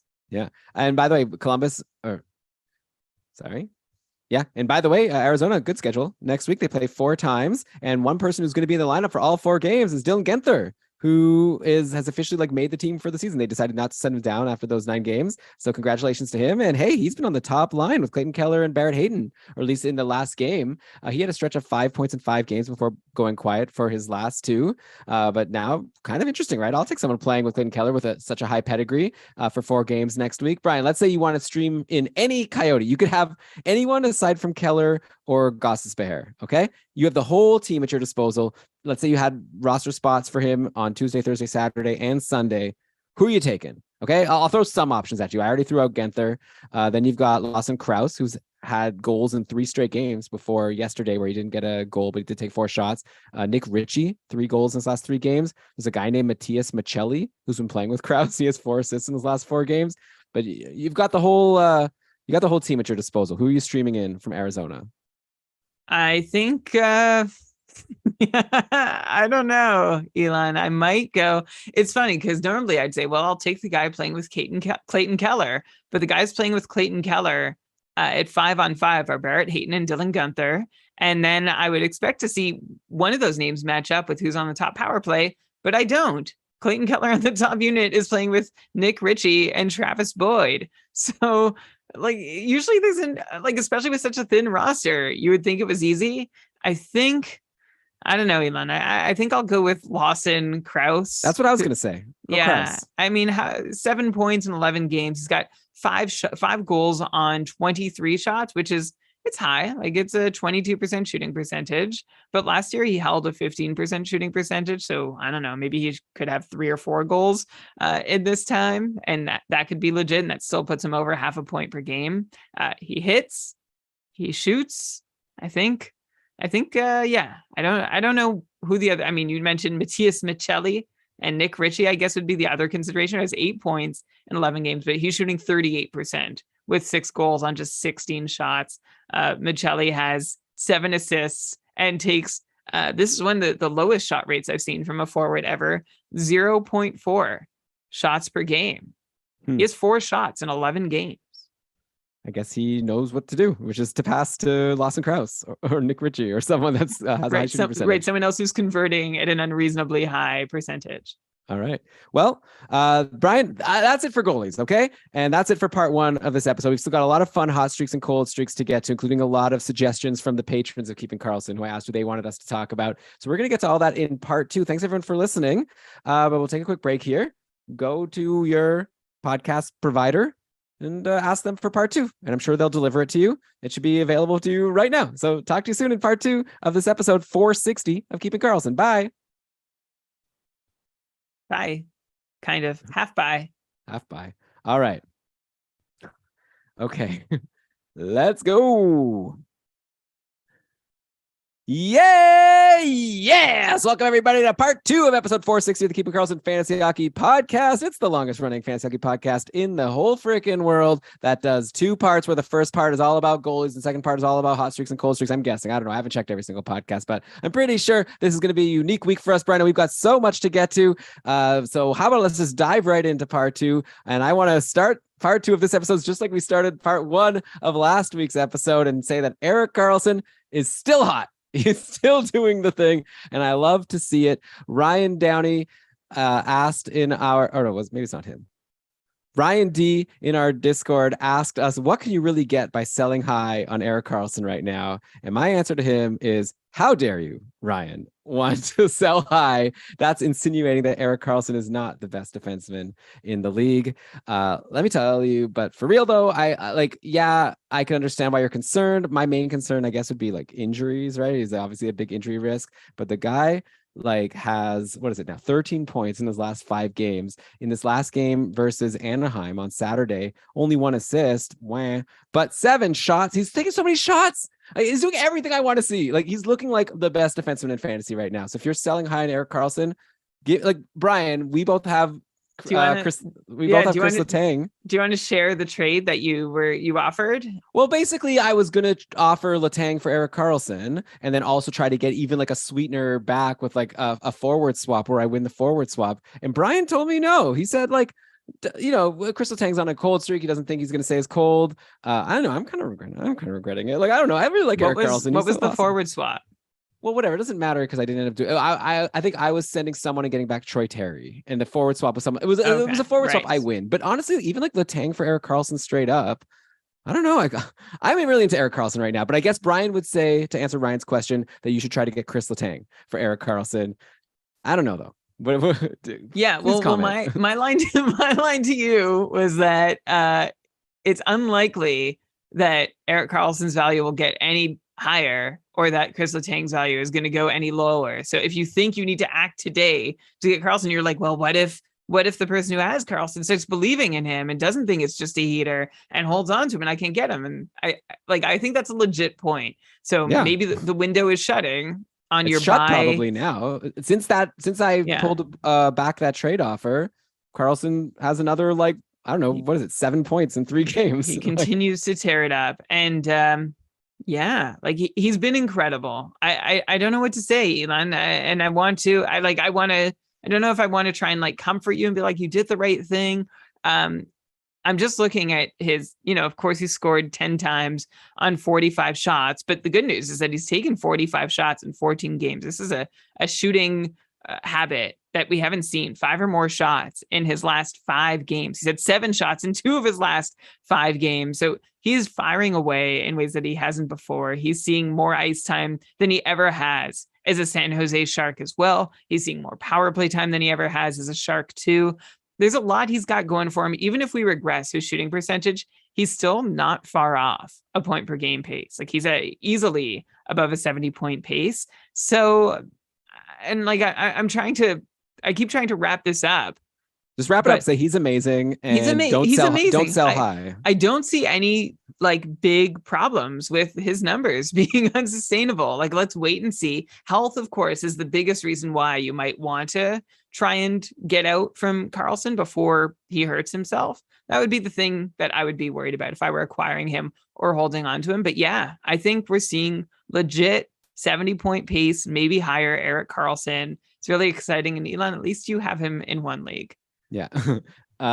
Here's my recommendation. Sell high and get Roman Josi. That's what I'll do. If you could do that, I mean, Kale McCarr, if you could get one of them, I'll sign off on that. Okay. Also on San Jose, Timo Meier, worth the wait. Holy cow. I remember we had that whole debate about Meyer versus Patrick Kane, and I was saying that you should go with Meyer. And then after that, Patrick Kane went off, and I felt like a little bad. But now I'm still happy with saying Meyer. He's been so fantastic lately. Obviously, when you're playing with the red hot Eric Karlsson, you're going to do really well. And Meyer's obviously no slouch himself. I'll bring up Alex Barabanov. If you're in a deeper league, he's been on the second line, but the top power play, and he has 5 assists in his last 5 games, playing at even strength with Couture and Nieto. The guy playing with Meyer and Hurdle has been Kevin LeBanc, and he's doing nothing. So if there's a shark that you want to get right now beyond the obvious 3 of like Meyer, Hurdle, and Couture in terms of the forwards, I think it's Barabanov. So take a look. If you want some power play points, you might be able to get them out of Barabanov in free agency. Next up, let's go to another hot streak here. Garrett wanted us to bring up, and of course we were going to anyways, Jamie Benn. Oh my goodness. Like Eric Karlsson here, like a guy who like maybe some people have started to give up on. All of a sudden, he has 3 straight multi-point games, including a hat trick versus Edmonton in the last outing. It's now 8 points in 3 games for Jamie Benn in his last 3. 5 of those 8 points came on the power play. And hey, like, is it surprising? He's on this like amazing power play with Pavelski, Hintz, Robertson, and Heiskanen. And Ben is like just cashing in there. He's not even playing with like such exciting guys at even strength. But yeah, he's only 29% rostered on Yahoo. I just kind of feel like even regardless of the fact that he's Jamie Benn, who used to be really good, and who know, like maybe we can like speculate, oh, did he like have a really good offseason of training? I don't know. Or maybe it's just like random chance that he's doing well. But at the end of the day, like anyone on that top power play, I'd probably want. So like we could spend a lot of time right now just like gushing over Robertson, Hintz, and Pavelski, right? Where I just like feel like it's probably not worth people's time for us to talk about how great they are. But just trust me, like I'm like Jason Robertson's contract dispute gave everyone who drafted him like such a huge win. Like he fell in drafts because he wasn't signed, and there was like Brian, remember you brought us a concern about what if it takes him some time to like whatever. Anyways, anyone who was able to get him in like the 3rd, 4th round of your league is like laughing right now. I think he might be a 100-point guy, to be honest. But anyways, Jamie Benn is someone who might still be available in your free agency. While he's on the top power play, I say ride the wave. Yeah, ride the wave with Jamie Benn. A nice off day schedule next week. For the first time in his career, he's really playing this bottom 6 role, which I think suits. I mean, whatever. It's going to come down to not putting up a ton of points, period. But if you can have him, I mean, if we were talking about Stefan Nason on the Canes as being like their power play 1 specialist, then we can talk about Jamie Benn being a power play specialist over in Dallas. His ice time is way down. So don't get like, you're not going to get consistent even strength production. He's playing 13, 14 minutes a night. And that's a huge cut from last year for Jamie Benn. Maybe it leaves him fresher for the power play. Like, I don't know the last time he's put up 16 shots or let alone 8 points in his last 3 games that he's played in any string of 3 games. So good for him. 4 goals on his last 9 shots. I think it makes him an exciting guy. Like, I think there's probably still some talent there. It's probably the first dose of confidence Jamie Benn has had in a while. I'm open to seeing where it takes him in his age 33 season. I'm not optimistic it's really going to last, but for next week, when there aren't a whole lot of great streaming options, he makes sense as someone you grab, you see if he keeps going, and if he doesn't, you let him go. Yeah. Okay. So Dallas, good place to be if you're on the top power play or on that top line for sure. Okay, let's next go to Florida, where Alex Barkov, Matthew Tkachuk, and Verhaeghe have really started to go off. Obviously, that's going to take a little bit of a rest now because Matthew Tkachuk has been suspended for a couple of games, but he'll be back soon. Barkov 6 points in his last 5 after that slow start. Shams wanted us to discuss. He asked, curious, is this a time to sell high on Barkov, or do you think he's back to his normal self? My opinion is like, yeah, I'm really excited about him playing with Matthew Tkachuk, and I think that I would not sell high. Like, I don't even know who you would sell for if he was someone who was drafted in the first round. But Brian, what do you think? Are there any reasons to be concerned about Barkov's slow start, or do you think now that he's cooking, like it's good? Yeah, we talked about the Florida top line last week or the week before, and how they were sort of off our radar concerning us. But we also decided at that moment that it was just going to be a matter of time. And when Tkachuk was promoted to the top line, I floated the theory that maybe this is just to get Barkov and Verhaeghe going, and then they'll move Tkachuk back off the top line. Now Tkachuk is suspended, of course, for a couple games. So we'll see if Barkov and Verhaeghe keep rolling without him. I can't imagine that Tkachuk is the key to unlock Barkov. I think Barkov is his own key, but it's nice to see some pucks start going in, and maybe this is momentum that he can build upon. I'm looking at his numbers, Elon, and there's nothing that concerns me in them. As I said over the last couple of weeks, everything is still looking pretty decent for Barkov. It's just an issue of bad variance. So that's why I am excited for him. I wouldn't try and sell high, or like you could try and buy low if you want. I think if you can still find someone who's like, oh, this is my last chance to get rid of Alex Barkov, go find that person, because he still hasn't even scored a goal at 5-on-5, right? Like he generally scores on 10% of his shots. He's taken 21 shots at 5-on-5 and hasn't scored on any of them, even though he's got just over 2 expected goals, and his shot attempt rates haven't slowed from last year either. I know like the line itself, like while he's on the ice, hasn't slowed down either. Like they're putting up the same expected goals rates as a line than they were last year. So it's just a matter of time, really, before Barkov keeps doing what he's always been doing. Yeah, by the way, so I'm looking. So Florida's playing today. It's 9 p.m. right now on Sunday. Florida's about to start a game versus the Ducks, and some interesting lines for today going into the game with Tkachuk suspended. They're rolling with Colin White, former Ottawa Senators legend, playing with Barkov and Verhaeghe on the top line, and then Sam Bennett and Sam Reinhart. They've split up the Sams. Bennett is on a line with Luostarinen and Cousins, and then Reinhart is on a line with Lundell. So Lundell centering Reinhart and Lomberg. Then Balsers, who was playing with Tkachuk at one point, he's now on the fourth line. By the way, did you know Eric Stahl's back in the league? He's playing today. That's fun. Anyway, interesting lines. I guess Brian and I both gave prediction in our like video on the YouTube before we started recording the audio episode, where we both gave a prediction of who you should stream from this late game. I went with, I forget now. Oh, Comtois over on Anaheim was also getting good deployment at the moment. And Brian went with Luostarinen. But maybe, Brian, would you switch now to Colin White now that you see that he's going to be playing with Barkov and Verhaeghe today? No, I wouldn't switch to Colin White. Well, okay. I guess if I like Carter Verhaeghe because he plays with Barkov, but I don't think Colin White is that good.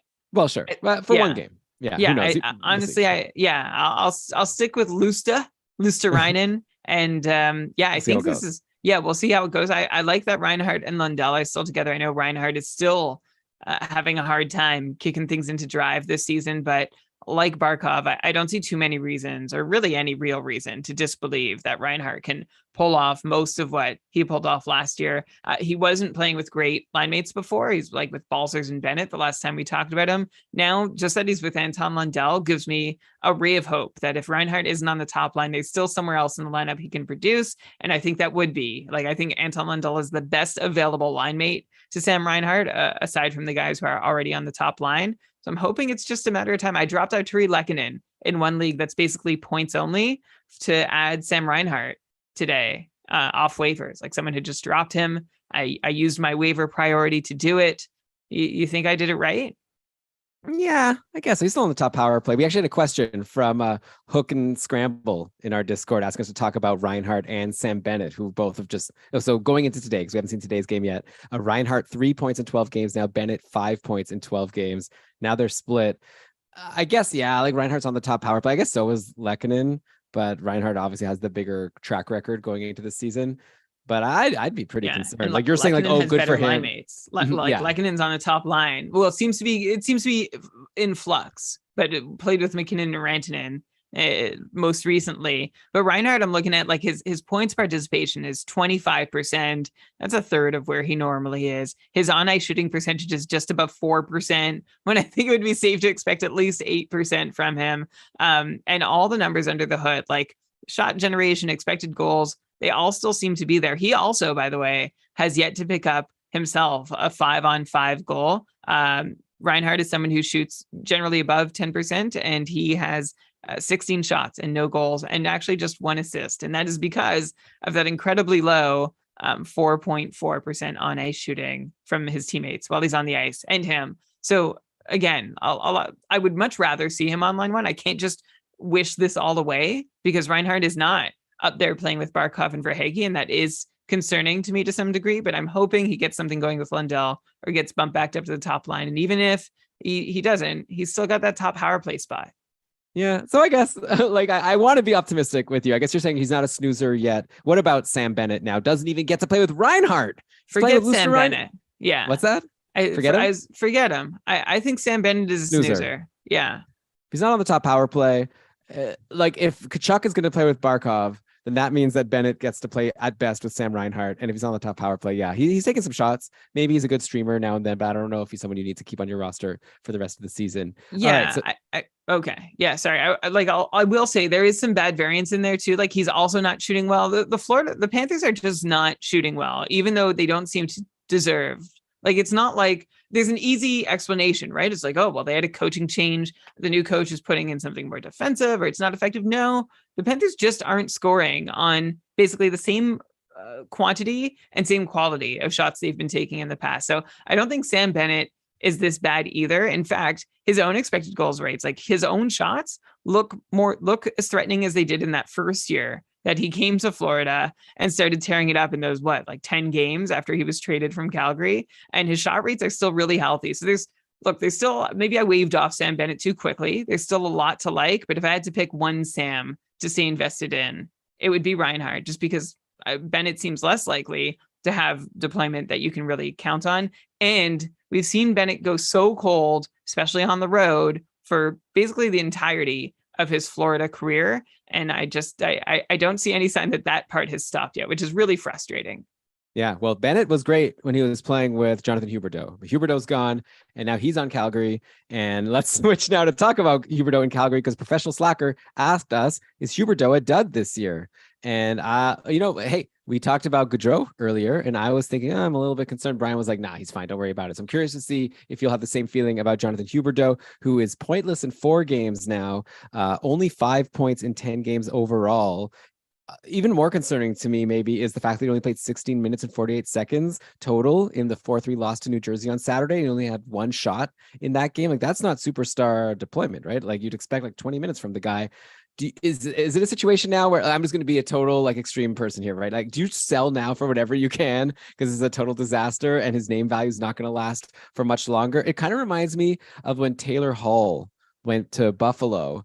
This is like soon after he had like that Hart Trophy season, right, Brian? And then like I remember I drafted him in the cupful, and he was like had a really bad start to the year. And then I was getting trade offers from people trying to buy low, and I remember thinking, nah, he'll be fine. And then by the time I finally decided to cut bait, I couldn't get I think I did trade him, but like for nothing. So I'm just curious to know, is this a similar situation where you want to still like now's the time people have to rush to trade Huberdeau while they still can, or do you think, don't worry about it, it's going to turn around, everything in Calgary is going to be fine, and he'll go back to being at least like a point per game, if not better?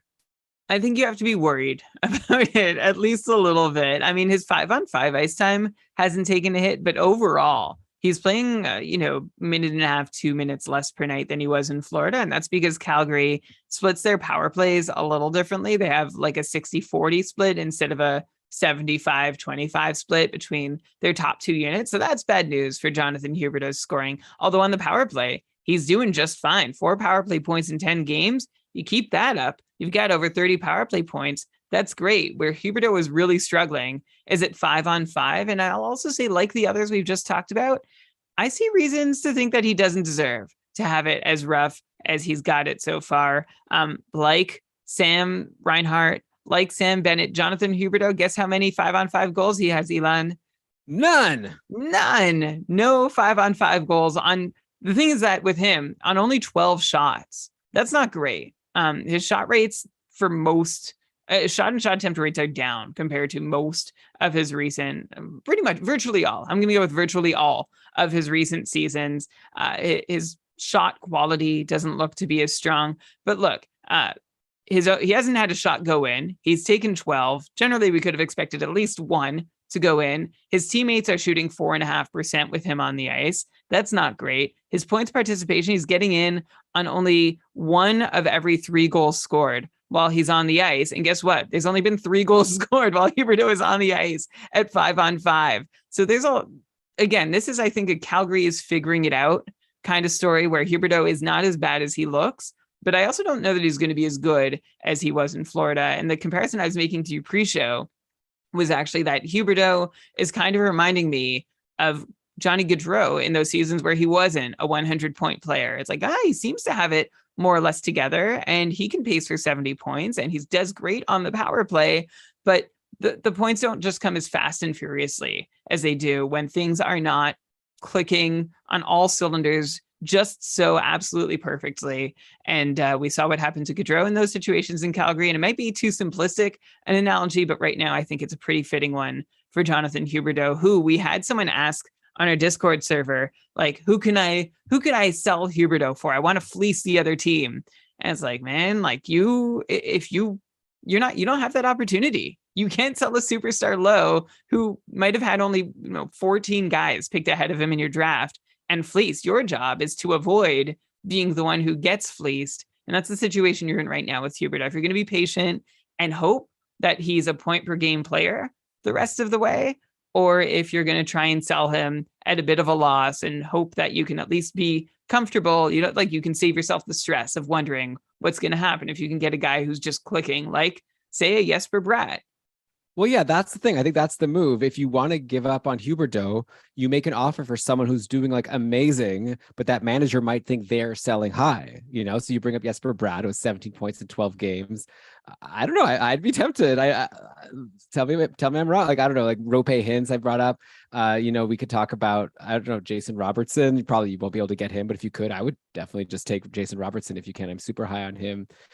Maybe you don't want to do it for like Tage Thompson, but I feel like if you didn't believe in Huberdeau being as amazing, I think that you target someone just doing really well, but who was drafted a lot later, and that manager might just think they're getting value. The question is just like how it will turn out in the end. But yeah, like I said, I'm a little bit concerned, but Brian is giving some reasons to think that Huberdeau can bounce back a little bit. By the way, speaking of Calgary, Andrew Mangiapane, to me, I think he's an easy drop. I wonder if you'll agree with me here. I think he's pointless and for himself.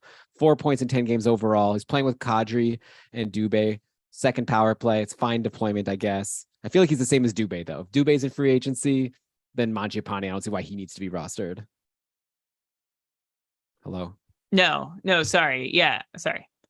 No, I don't think so either. If Tyler Toffoli is barely rosterable and Jonathan Huberdeau is barely, you're going to roster him, but I don't think if Mangiapane's not going off, I don't think you need to hold on. It would be nice to see some healthy signs elsewhere in the Flames ecosystem before thinking that Mangiapane is going to be worth a long-term hold.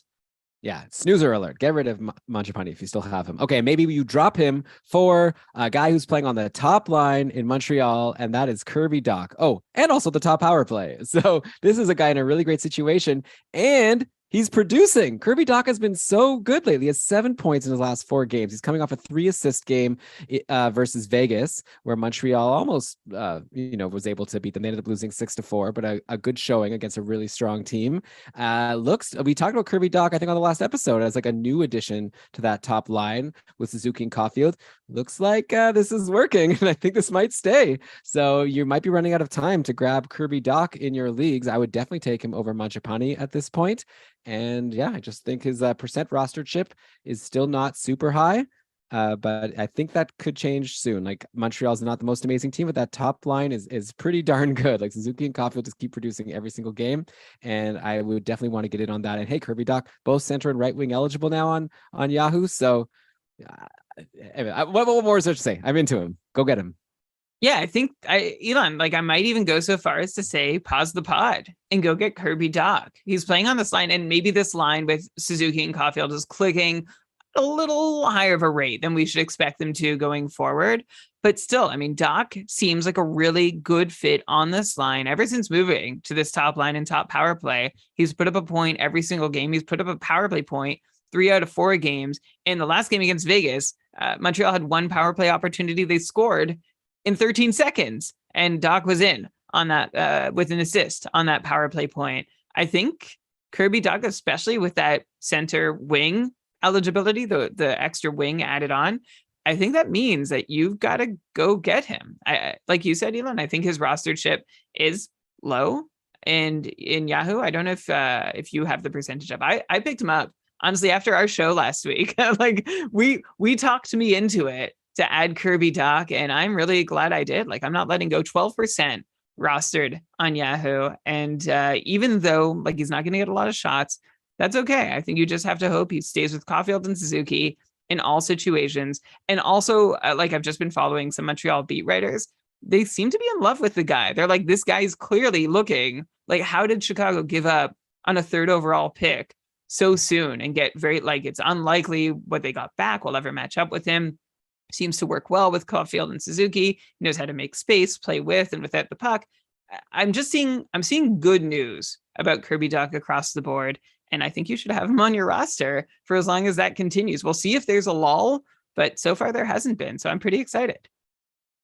Yeah, I guess I won't like be so quick to like beat up on Chicago. Like they got a first round pick in the draft. I think it was Like 13th overall. like Frank Nazar, who a lot of people are really into. So we'll see. You know, it might be a few years before we can judge like Nazar versus Kirby Doc. So like Chicago's obviously in a different. Well, actually, no, both them and Montreal. I was about to say they're in a different spot, but I guess they're both in a similar situation in their curve. But anyway, yeah, Kirby Doc is good, and you should add him.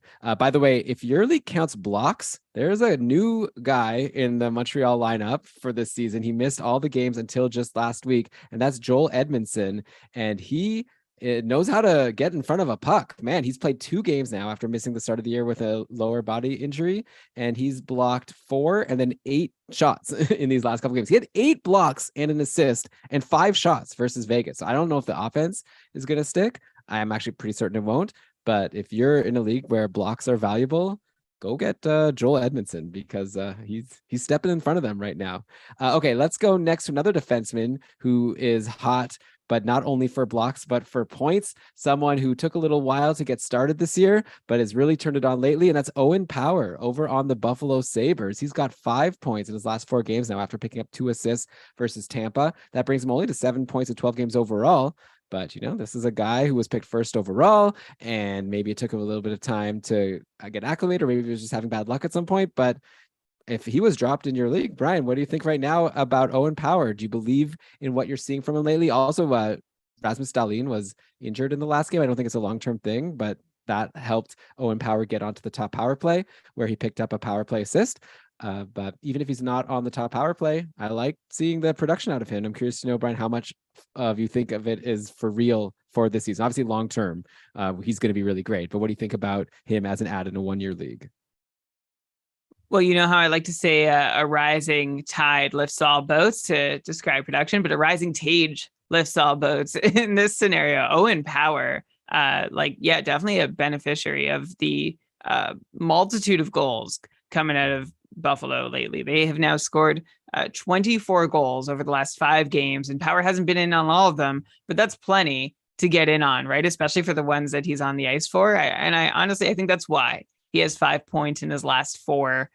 There's been a lot of goal scoring happening. Definitely being on the top power play for as long as Dahlin out makes him rosterable for that period of time. But I also don't think he's like I'm holding fast to the idea that Owen Power with a healthy Dahlin quarterbacking the top unit is not rosterable. But it was kind of exciting to see Power play 28 minutes, just above 28 minutes in his last game against Tampa, thanks to getting over 4 minutes of power play time because of Dahlin's injury. So it's great to see Owen Power getting some fantasy relevance.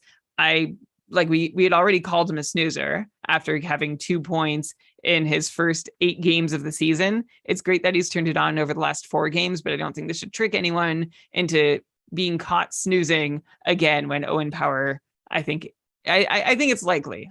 Inevitably sounds really harsh. I'll use it anyway, though. Inevitably falls back to being a free agent quality player this year. Elon, you know my take. He's behind Dahlin. I don't think there's a whole lot of success to be found. I mean, yeah, maybe. I feel like we don't like really... he's not a guy that like fills a whole lot of peripheral categories.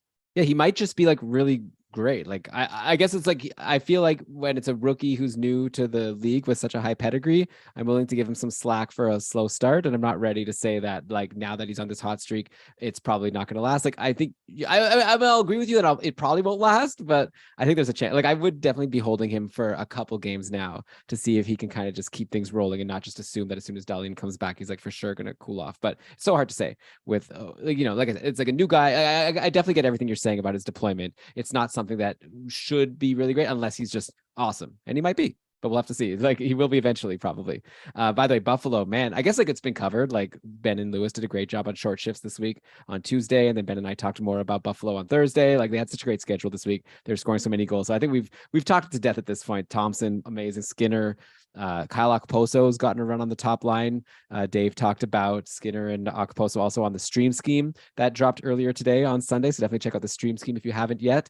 Buffalo doesn't have as good of a schedule next week, but these guys might be worth holding. Even Dylan Cousins over in the bottom six is on a roll right now. Like there's a lot of goals going on in Buffalo. So there's a lot of interesting players there that you might want to look at. But let's move on now to Philadelphia, where Shams wanted us to talk about Owen Tippett.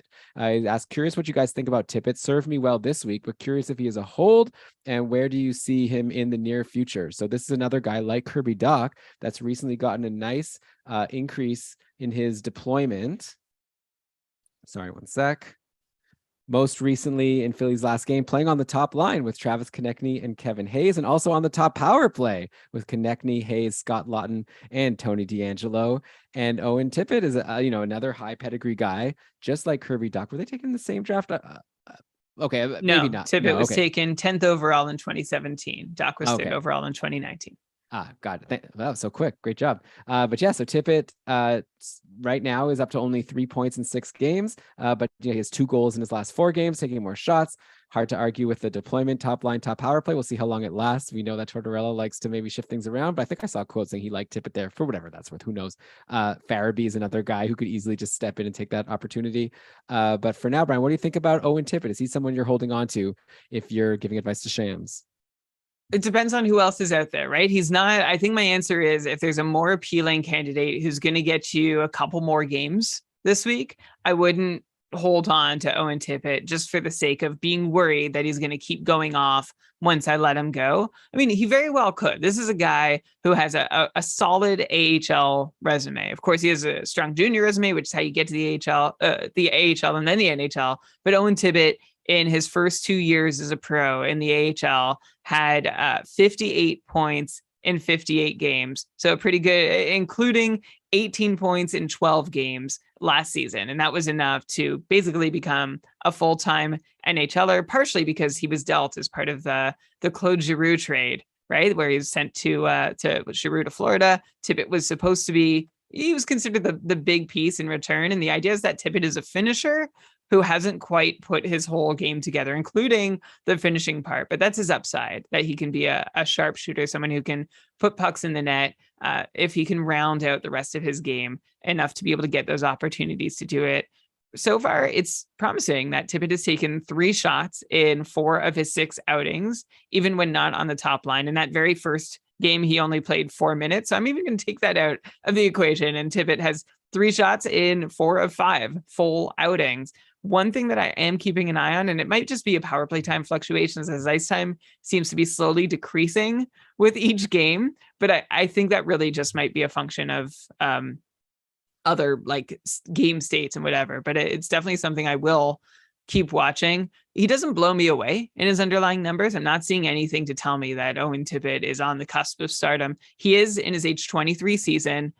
It's his second year or third year, sorry, as basically a full-time NHLer. So there's upside, there's potential here, but I don't think that this guy's a slam dunk. Like I was holding on to Nick Robertson for over a week because I thought, well, like legit talent, NHL upside, top 6 on Toronto.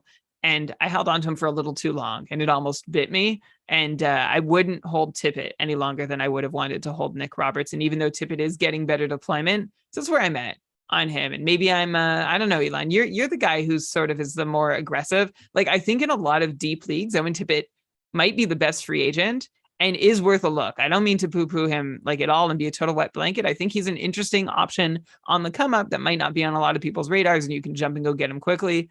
All I'm saying is in a competitive league, if you need to really make sure you maximize your games played, that holding on to Owen Tippett isn't something you have to do. Yeah, no, I think I'm with you. He's interesting. And I'd like to hold him if you can for a little longer to see if he holds this spot on the roster, but it's definitely not a guarantee. So maybe you could move on if you see someone else that's more exciting. Maybe we'll get you a few more games. Here's a guy, Brian, that's kind of pulling Shane Pinto here in that he's in a good spot, but just not doing anything. And I'm very curious to know how much longer you would hold on to him. I believe you have him on your Cupful team. So I'm going to Minnesota to ask you about Kalen Addison, who I believe it was Dave or Ben or someone in our Keeping Karlsson Network group chat that called him Kalen Dropison because he is not giving his managers much reason to hold on. He's got no points in his last 4 games and like barely any shots during that time.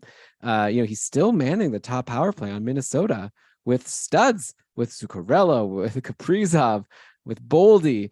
Joel Eriksson Ek is there. And yet Kalen Addison just not getting in on anything. Is this a matter of just Minnesota not scoring? I'd be more confident in him being worth holding if like Minnesota just wasn't scoring power play goals. And then maybe once they do, he'll just like obviously get in on them. Or maybe there's sometimes defensemen who just like aren't a big part. Like even if they're the quarterback of the power play, they don't tend to get a lot of points. Like I remember like Nick Leddy over in the Islanders is an example that jumps to mind. But like, yeah, where are you at with Kalen Addison at this point? Is he a hold or do you drop him even though he's manning the top power play in Minnesota? I was seriously considering dropping Kalen Addison this week just because of how quiet he's been. And then someone mentioned that he has a great schedule this week. He plays 4 games. He's a defenseman. So I'm holding him a little longer. And Elon, to your theory about power plays in the Wild's last 7 games, which is basically this whole time, Addison has not been fantasy relevant. Like in his last 7, really, the last time he had a fancy relevant outing was October 20th. All right. We're recording this on November 6th. Since then, 7 games. Addison has 1 assist. He's got 6 shots in 7 games. He has 3 hits and he has 7 blocks. This all adds up to nothing, a whole lot of nothing. His best couple outing is 1.5 points. And that is a standout outing over his last 7, when usually from a defenseman, you're hoping for at least 3.25 from a streamer level defense. So this hasn't been good for Kalen Addison. The upside, if you're looking for it, is the Wild have only scored 3 power play goals over these last 7 games. So it's not like he's not getting in on power play goals. They've had 21 opportunities. They've scored on 3 of them. It's actually not a terrible power play conversion rate. Maybe they should have scored another, but that's it. So I actually don't know, Elon. My position on Addison right now is, well, one, he's doing a great job of filling the mold of that classic Minnesota power play 1 quarterback who gets all the time there, doesn't produce. We've seen it time and time again. We thought Addison might be the one to break that mold. He hasn't yet. I'm going to give him the week. He's got 4 games to show me he deserves to stay on my roster, and my patience is wearing thin. So if anyone in my couple division is listening to this, by the way, you can try and send me an offer. I'm open to trading him. But I probably will still want to wait out this week because it's hard to find, power play 1 quarterbacks don't grow on trees, which is why I'm giving him that extra little bit of patience. Yeah, that's fair. That would be nice if he at least gave you a peripheral or 2, like a shot or 2 would be nice to help even when he has a 0-point game. But I guess that's the risk. There's high reward, but some risk there for sure. By the way, Matt Zuccarello is quiet right now. Pointless in his last 3 games, barely shots at all for him. I'm just going to throw it out there. Good buy low candidate, in my opinion. Like, I think that Minnesota getting shut out by Seattle was weird. I guess Martin Jones, like we talked about, is on a hot run right now. But I think at this point, it might be a good opportunity to get Matt Zuccarello because I'm not too concerned as long as he's on that top line and top power play with Kaprizov. So just a name thrown out there. Brian, let's go next. Brian, I never did an ad break. I think at this point I should just drop it in earlier or like just call for it now and it'll be late in the show. Why don't you do both? And then you can see if there's an opportunity. Okay. This is worst case. It comes here. Okay. Brian, we still have a few more hot and cold streaks to get to, but let's take one final break here. We'll be back in just a sec. You are listening to Keeping Karlsson. All right, we are back. All right, Brian, next up, let's go. Oh, wait, that doesn't work. We are back. No, I like skipping the word back. Yeah, but I need to then say something that would work if I didn't say we're back. All right, next on the docket. Well, yeah. Well, but if I say, all right, we are back, then I can't also say, all right, next on the docket. See what I'm saying? No, you don't say, all right, we are back. All right. Oh, I see what you're saying. Okay. All right, Brian, next up on the docket, let's go to Washington, I guess. And we could talk about Evgeny Kuznetsov, who Ben R wanted us to talk about. He asked Evgeny Kuznetsov, shots down slightly, no goals. Obviously, that's unlucky because he's at 25 shots. Only 1 power play point, separated from Ovi for a lot of the season. What are we doing with this guy? Is this snoozer potential person like we've said about Andrew Mangiapane, or do we still believe that Kuznetsov can turn this season around? He was such a, a fun story last year after having a bad season 2 seasons ago, and now it's back looking like the pre-COVID or during COVID Evgeny Kuznetsov, which is not fun. 7 assists in 12 games so far. What do you think? Is it just a matter of him converting on more of these shots? That could be part of it. I mean, he's about a 10% converter and he's taken 25 shots. So yeah, give him a couple goals on that. And he's back up with nine points in 12 games. And that's Johnny Gaudreau level without any power play production. Also, look at Kuznetsov on the power play, just a single power play point in 12 games, which is a huge drop from 27 power play points in 79 games. He's way off that pace right now. So I think there's enough reason to think that Kuznetsov is going to be able to bounce back from where he's at. It is disappointing that he doesn't have an even strength or power play goal yet, but I think that's also a sign to say that, yeah, there's some bad variance hitting him. It's going to come. I'm not seeing, the mention about shots. Yeah, shots are down. He's never been a big shooter. Like last year, I'll kind of call that an aberration. He kind of goes back and forth between taking 2.5 and 2 shots per game. So as long as he's within that range, I'm not complaining too much. And if Kuznetsov getting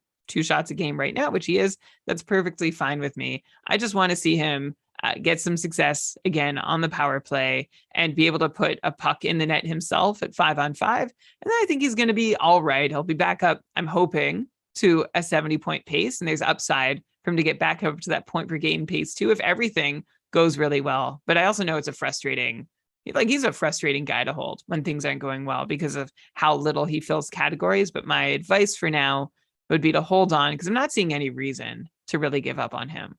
Yeah, well, the real frustrating thing with him also is he keeps on getting moved away from Ovechkin and away from even the top power play at times. Yeah, there's been so many injuries in Washington that I think that might have also affected what's going on with Kuznetsov. There's been so many shuffles, both on the power play and at 5-on-5. And I think they're trying to figure out, what can we do with Kuznetsov aside from put him with Ovechkin? Do we need, could he be more useful somewhere else? And I think as part of that experiment, you're seeing him being bumped around the way he is, which is frustrating and hard to develop chemistry. I'm looking at his line mates this year. It's I like to go to HockeyViz, by the way, hockeyviz.com. I credit them at the end of the show, but there's no consistent thread in his line mates from game to game. He's got spotty stretches with Ovechkin, spotty stretches with Sherry, Oshie, Marcus Johansson, Anthony Mantha. He's played with a bunch of guys for a little at a time. Maybe Marcus Johansson was his longest tenured line mate this season with 4 consecutive games, playing the majority of his minutes with him. But outside of that, it's been a big blunder, which is another reason to forgive Kuznetsov's start. This just needs to stop, though, at some point. And of course, the injuries keep coming for Washington, which means they keep having to adjust. But hopefully things will stabilize and Kuznetsov can start doing his thing a little more regularly. Yeah, speaking of injuries, the latest is that Orlov is going to be out still for a bit. John Karlsson might be back soon, but in the meantime, Washington has a really nice schedule next week, so it's your opportunity to stream in some Capitals that are very likely available. Ben and I talked about how Eric Gustafsson has been quarterback in the top power play. If you want to, take that shot, I guess you got Connor Sherry on that top line with Kuznetsov and Ovechkin. You could look at Marcus Johansson on the top power play lately. Sonny Milano is back in the league. I don't know if you were aware, Brian. So he's finally gotten a game in for the Caps where he only took where he didn't get a point, but took 3 shots through 4 hits. So for a great schedule next week, I think Dave even played a special song on the stream scheme all about it. You might want to look at some of these lower level Washington Capitals, but who knows? It's kind of like the Arizona question. I'm not sure who's going to hit, but definitely don't drop Kuznetsov before this week. Like Brian said about Kalen Addison, at least you hold him for this good week, even if you're a bit concerned, because you're not going to be able to get someone who's going to get you 4 games on off days. Okay, next up, let's go to Colorado. I wanted to bring up quickly Evan Rodriguez, who's on a nice little run now that he has been, well, he actually played a game on the top line. Then, like you said, Brian, Arturi Lehkonen went back and took that spot back. But still, Evan Rodriguez has 4 points in his last 3 games. It's a 3-game point streak. I don't know. Maybe we don't count these points against Columbus because everyone gets points against Columbus nowadays. But I'm curious to know, now we have to wait again for Colorado to come back to North America before they play again. But when they do return, are we interested at all in Evan Rodriguez, who, by the way, has also been on the top power play with Nichushkin injured? I think Nichushkin might be back soon. So then he might lose that spot. So I'm just curious to get a vibe check on Evan Rodriguez, who I was into going into the season, didn't do anything for 4 games. I dropped him. And since then, he's basically been like a point per game guy. So there you go. That's my luck this season.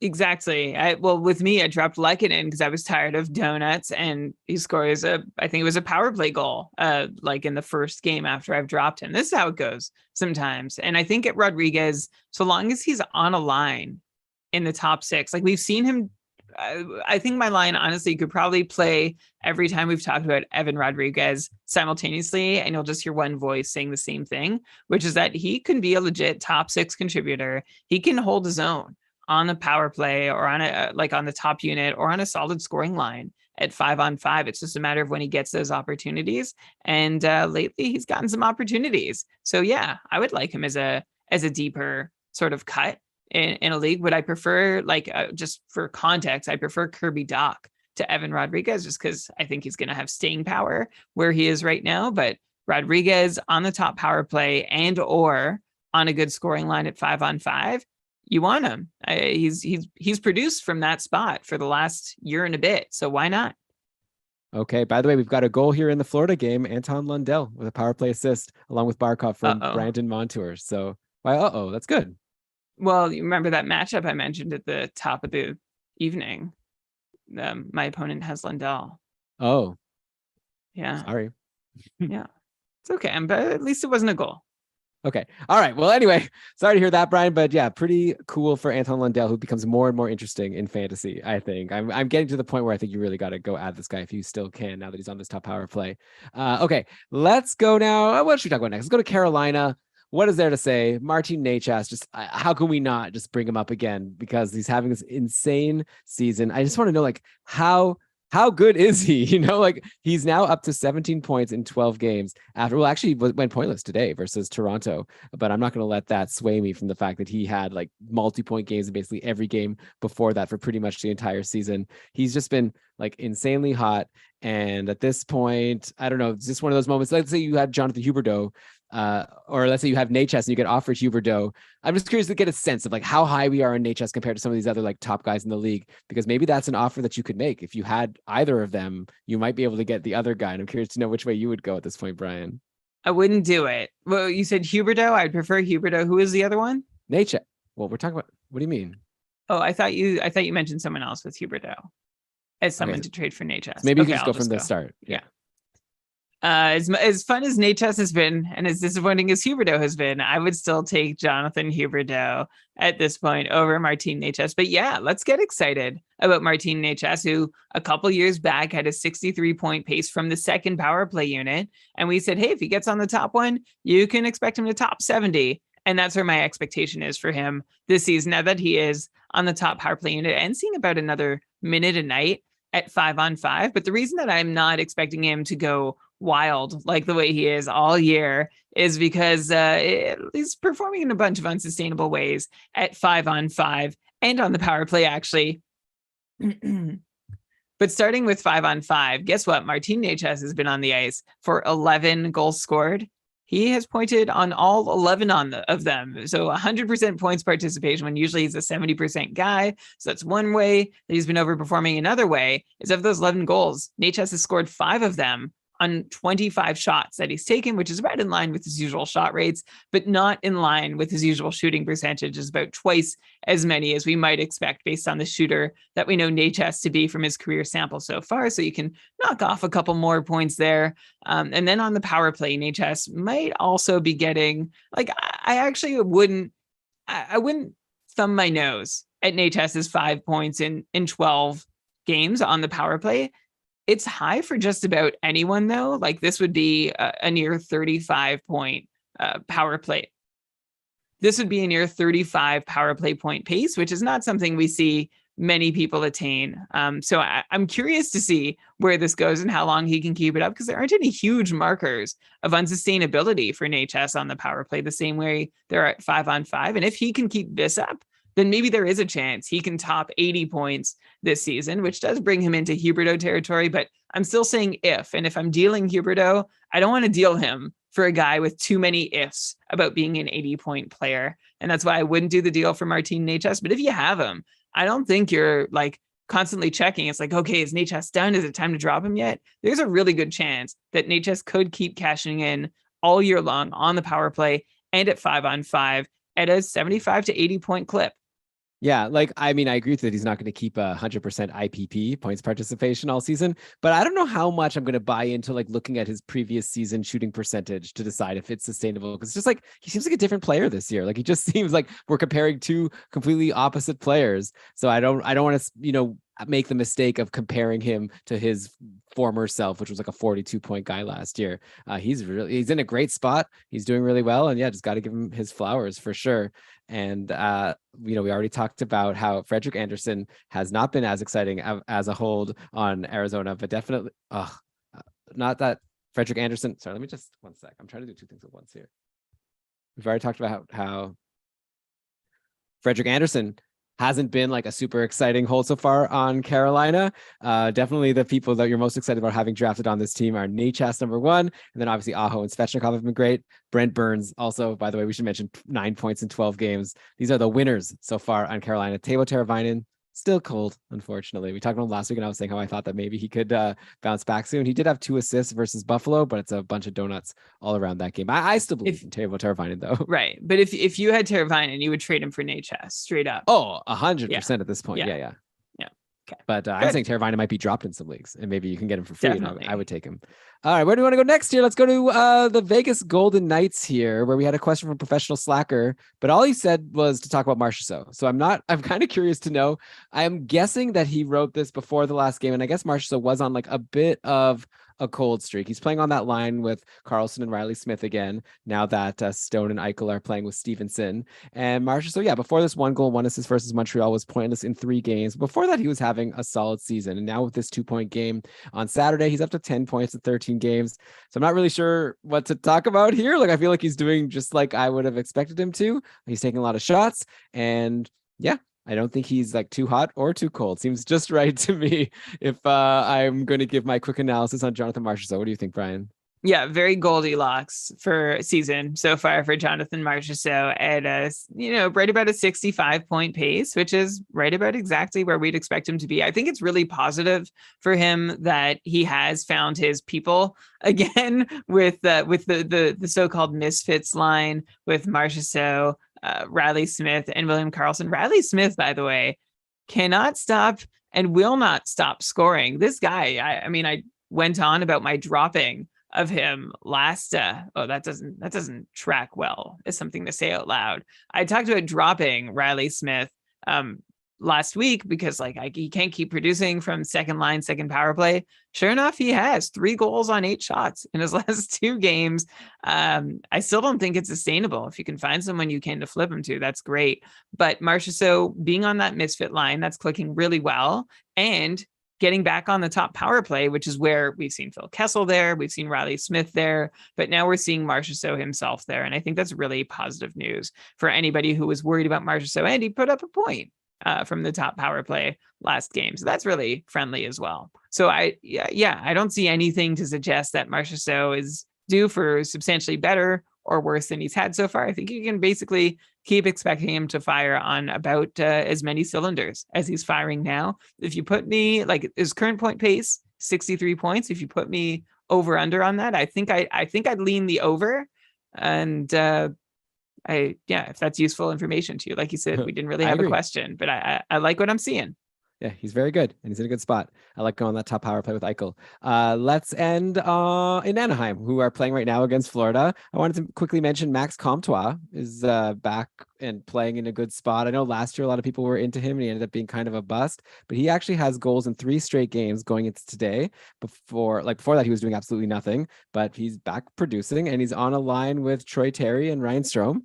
So Max Comtois, just a name I'm going to throw out there. I feel like we're doing a lot of that in this part 2 of this episode. A lot of this guy. Yeah, there he is. I don't have much more to say. But if you're in a super deep league and you know how Anaheim has those good off day schedules, next week, not so much. But after that, Anaheim does generally house a place where you want to have players on your fantasy roster if they're producing, just because you could get them in on those off days. And so Comtois is a guy maybe to keep on your watch list if you're not going to add right now. Agree. As for as long as he's on that top line, I think it's the only reason to be interested in him. Comtois, I like how you mentioned he was sort of a bust to start the season. He's been a bust for like his career so far, right? Like he's never, everyone's been like, oh, could this be the next big hitting power forward? Now he's still young, right? This is going to be his fourth season where he's played at least 30 games in the NHL, and he's 23 years old. He turns 24 in January. So there's opportunity for Comtois to still become more than he has so far. Maybe he will be that big hitting, decent scoring, top six forward that everyone has been hoping he'll be for so long. It's nice to see that he's getting a turn on the top line and taking advantage of it. Of course, he has like 3 goals on 7 shots. That's not sustainable. And he's only thrown 3 hits in his last 3 games too. So it'd be nice if he could do it all at once in a sustainable way. We're not seeing that, but with a nice schedule of off nights for as long as he is on a top line in Anaheim, he's worth a deeper league stream. Okay, and then one last guy, Brian. Okay, then we'll let everyone go here. But I want to go to Detroit quickly. Actually, Joel wanted us to talk about Dominik Kubalik, who was on the top line with Larkin and Raymond. It was looking so good. And then he got bumped off the top line. I think a lot of people were like, oh, okay, I guess kind of move on to the next thing. But he's still hot. He's got now 4 points in his last 3 games, up to now 15 points in 12 games on the season. He's on the top power play. So I think that if anyone gave up too quickly on Dominik Kubalik, we should be urging them to get back on that train ASAP, right? And he's not on a terrible line. He's so fine. He's on the top line, but now he's playing with Andrew Kopp and David Perron on the second line. So I don't think this is sustainable. I'm sure you'll give us lots of reasons not to believe that Dominik Kubalik is like a 90-point guy like he's putting up right now. But maybe, anyways, I think he's above replacement level. And if he was dropped, I would definitely jump on him. But how high do you think he can actually go if he's not playing with Dylan Larkin at even strength, even though he is on the power play? Yeah, I'd prefer Kubalik to Max Comtois and like those Arizona guys we talked about before. What about Kirby Dach? He was someone you're actually into. I'd still prefer Kirby Dach. Oh, I'll be honest. And I did drop Kubalik earlier when it seemed like I think he was briefly on the third line and he'd sort of gotten cold and it's a points only league. And I was like, okay, I've enjoyed my time with you, Kubalik. It was just a 3-game stretch that he was quiet and now he's picked it back up. I mean, it's always great to see a 6-shot game, which is what Kubalik put up against New York. From the second line top power play, yeah, he could do damage. He could be a 55, 60 point guy. I think he's still going to need some friendly percentages. Like so far, he's shooting 21% this season, which we saw him shoot 20% for his whole rookie year. That was the year he scored 30 goals in 68 games. He and Jonathan Toews were clicking like nobody's business. He still that year paced for just 55 points though. So I think that's a fair place to set expectations. He didn't have a big power play role, but we also don't know how long this power play role is going to last for him as well, especially once Tyler Bertuzzi's back. I say for like Kubalik is the classic guy that I will add when he's hot and drop the second he's cold. Like I'm never really sold on him being, at least to this point of his career, a full season ad. But while he's hot, that's great. And I will mention, by the way, the player playing on the top line with Dylan Larkin and Lucas Raymond is Pius Suter, who's not on the top power play or even the second power play unit, but he is on that top line and he's got 2 goals and 5 shots over his last 2 games and might be worth it. Deep league stream if Kubalik is off the board. He's more in that Max Comtois kind of territory. Sure. Yeah. And I will say, I think like what you said about Kubalik kind of reminds me of what you said about Vanacek like an hour and a half ago, where it's like, you're saying like, I've never really believed in him, but I feel like it's a pretty short career. Now he's also in a new situation where I don't know how much you want to let the past weigh into your decision-making. Like Kubalik's clearly really enjoying his time in Detroit so far. I'm not saying it, but I just said, right, if he's hot, I'm not letting go. I'm not going to be like, oh, this can't last. And he's at the bottom of my roster. I wouldn't do that. I think I would just hold on as long as I possibly can for as long as the points are coming. But I already told you, he went 3 games where he did very little and had bad deployment for part of that. So I let him go. But maybe you're saying it now prematurely. And then now the train has left the station, right? Which you sort of alluded to earlier. So maybe that was a mistake. We'll see, Elon. I'd love to see Dominik Kubalik put up. The thing is that he's just never put up consistent numbers above a 55-point pace. Well, exactly. But that's what I'm saying. It's like a new situation. He's in a new situation. He's 27 years old. There's still a chance for sure that he can do big things. I just also think any positive deployment is limited to the length of Tyler Bertuzzi's injury. Oh, yeah, that's a good point. Yeah. So maybe you can sell him. Either way, Brian, this has been such a fun time. The time has just flown by, but I think it's time for us to finally call it a night. So hopefully people have enjoyed both parts of this mega episode. If you enjoy what we're doing, we'd love to hear from you and get your positive feedback. We'll even take some negative feedback because we're trying to make the show as good as we can. So tweet at us at Keeping Karlsson with any feedback you have. And if you have any really nice positive feedback, we'd love if you could share it with us on Apple Podcasts or wherever you can review podcasts to help other people find the show. Fair enough. You don't want to share it with your league mates. So then at least go and share it anonymously on the internet to help us out. If you also really enjoyed the show, we do have a Patreon where we give perks to our supporters, including joining our Discord community where we're just having, I think, a lot of fun. I think it's a really great community. And I think if you never considered being in a fantasy hockey community, now is the time to maybe consider it because we're giving each other advice. We're helping each other out, having some laughs. I really like the group there. Thanks so much to the existing patrons. We appreciate you and you're the lifeblood of the podcast, keeping us going. And yeah, if anyone is interested in joining us, go to keepingkarlsson.com/page. And we even have some other perks that you could read about over on our Patreon site. But with that, Brian, I think we're good. We've got a lot more content coming to all of you in very short order. You already saw Stream Scheme in your feed before these 2 episodes. Then you're going to have 2 more short shifts next week. The train keeps on rolling with content coming into your feed to help you be successful in fantasy. Brian, with that, I will stop my blabbing. Let's cue the outro music. Why don't you go ahead and read us the credits?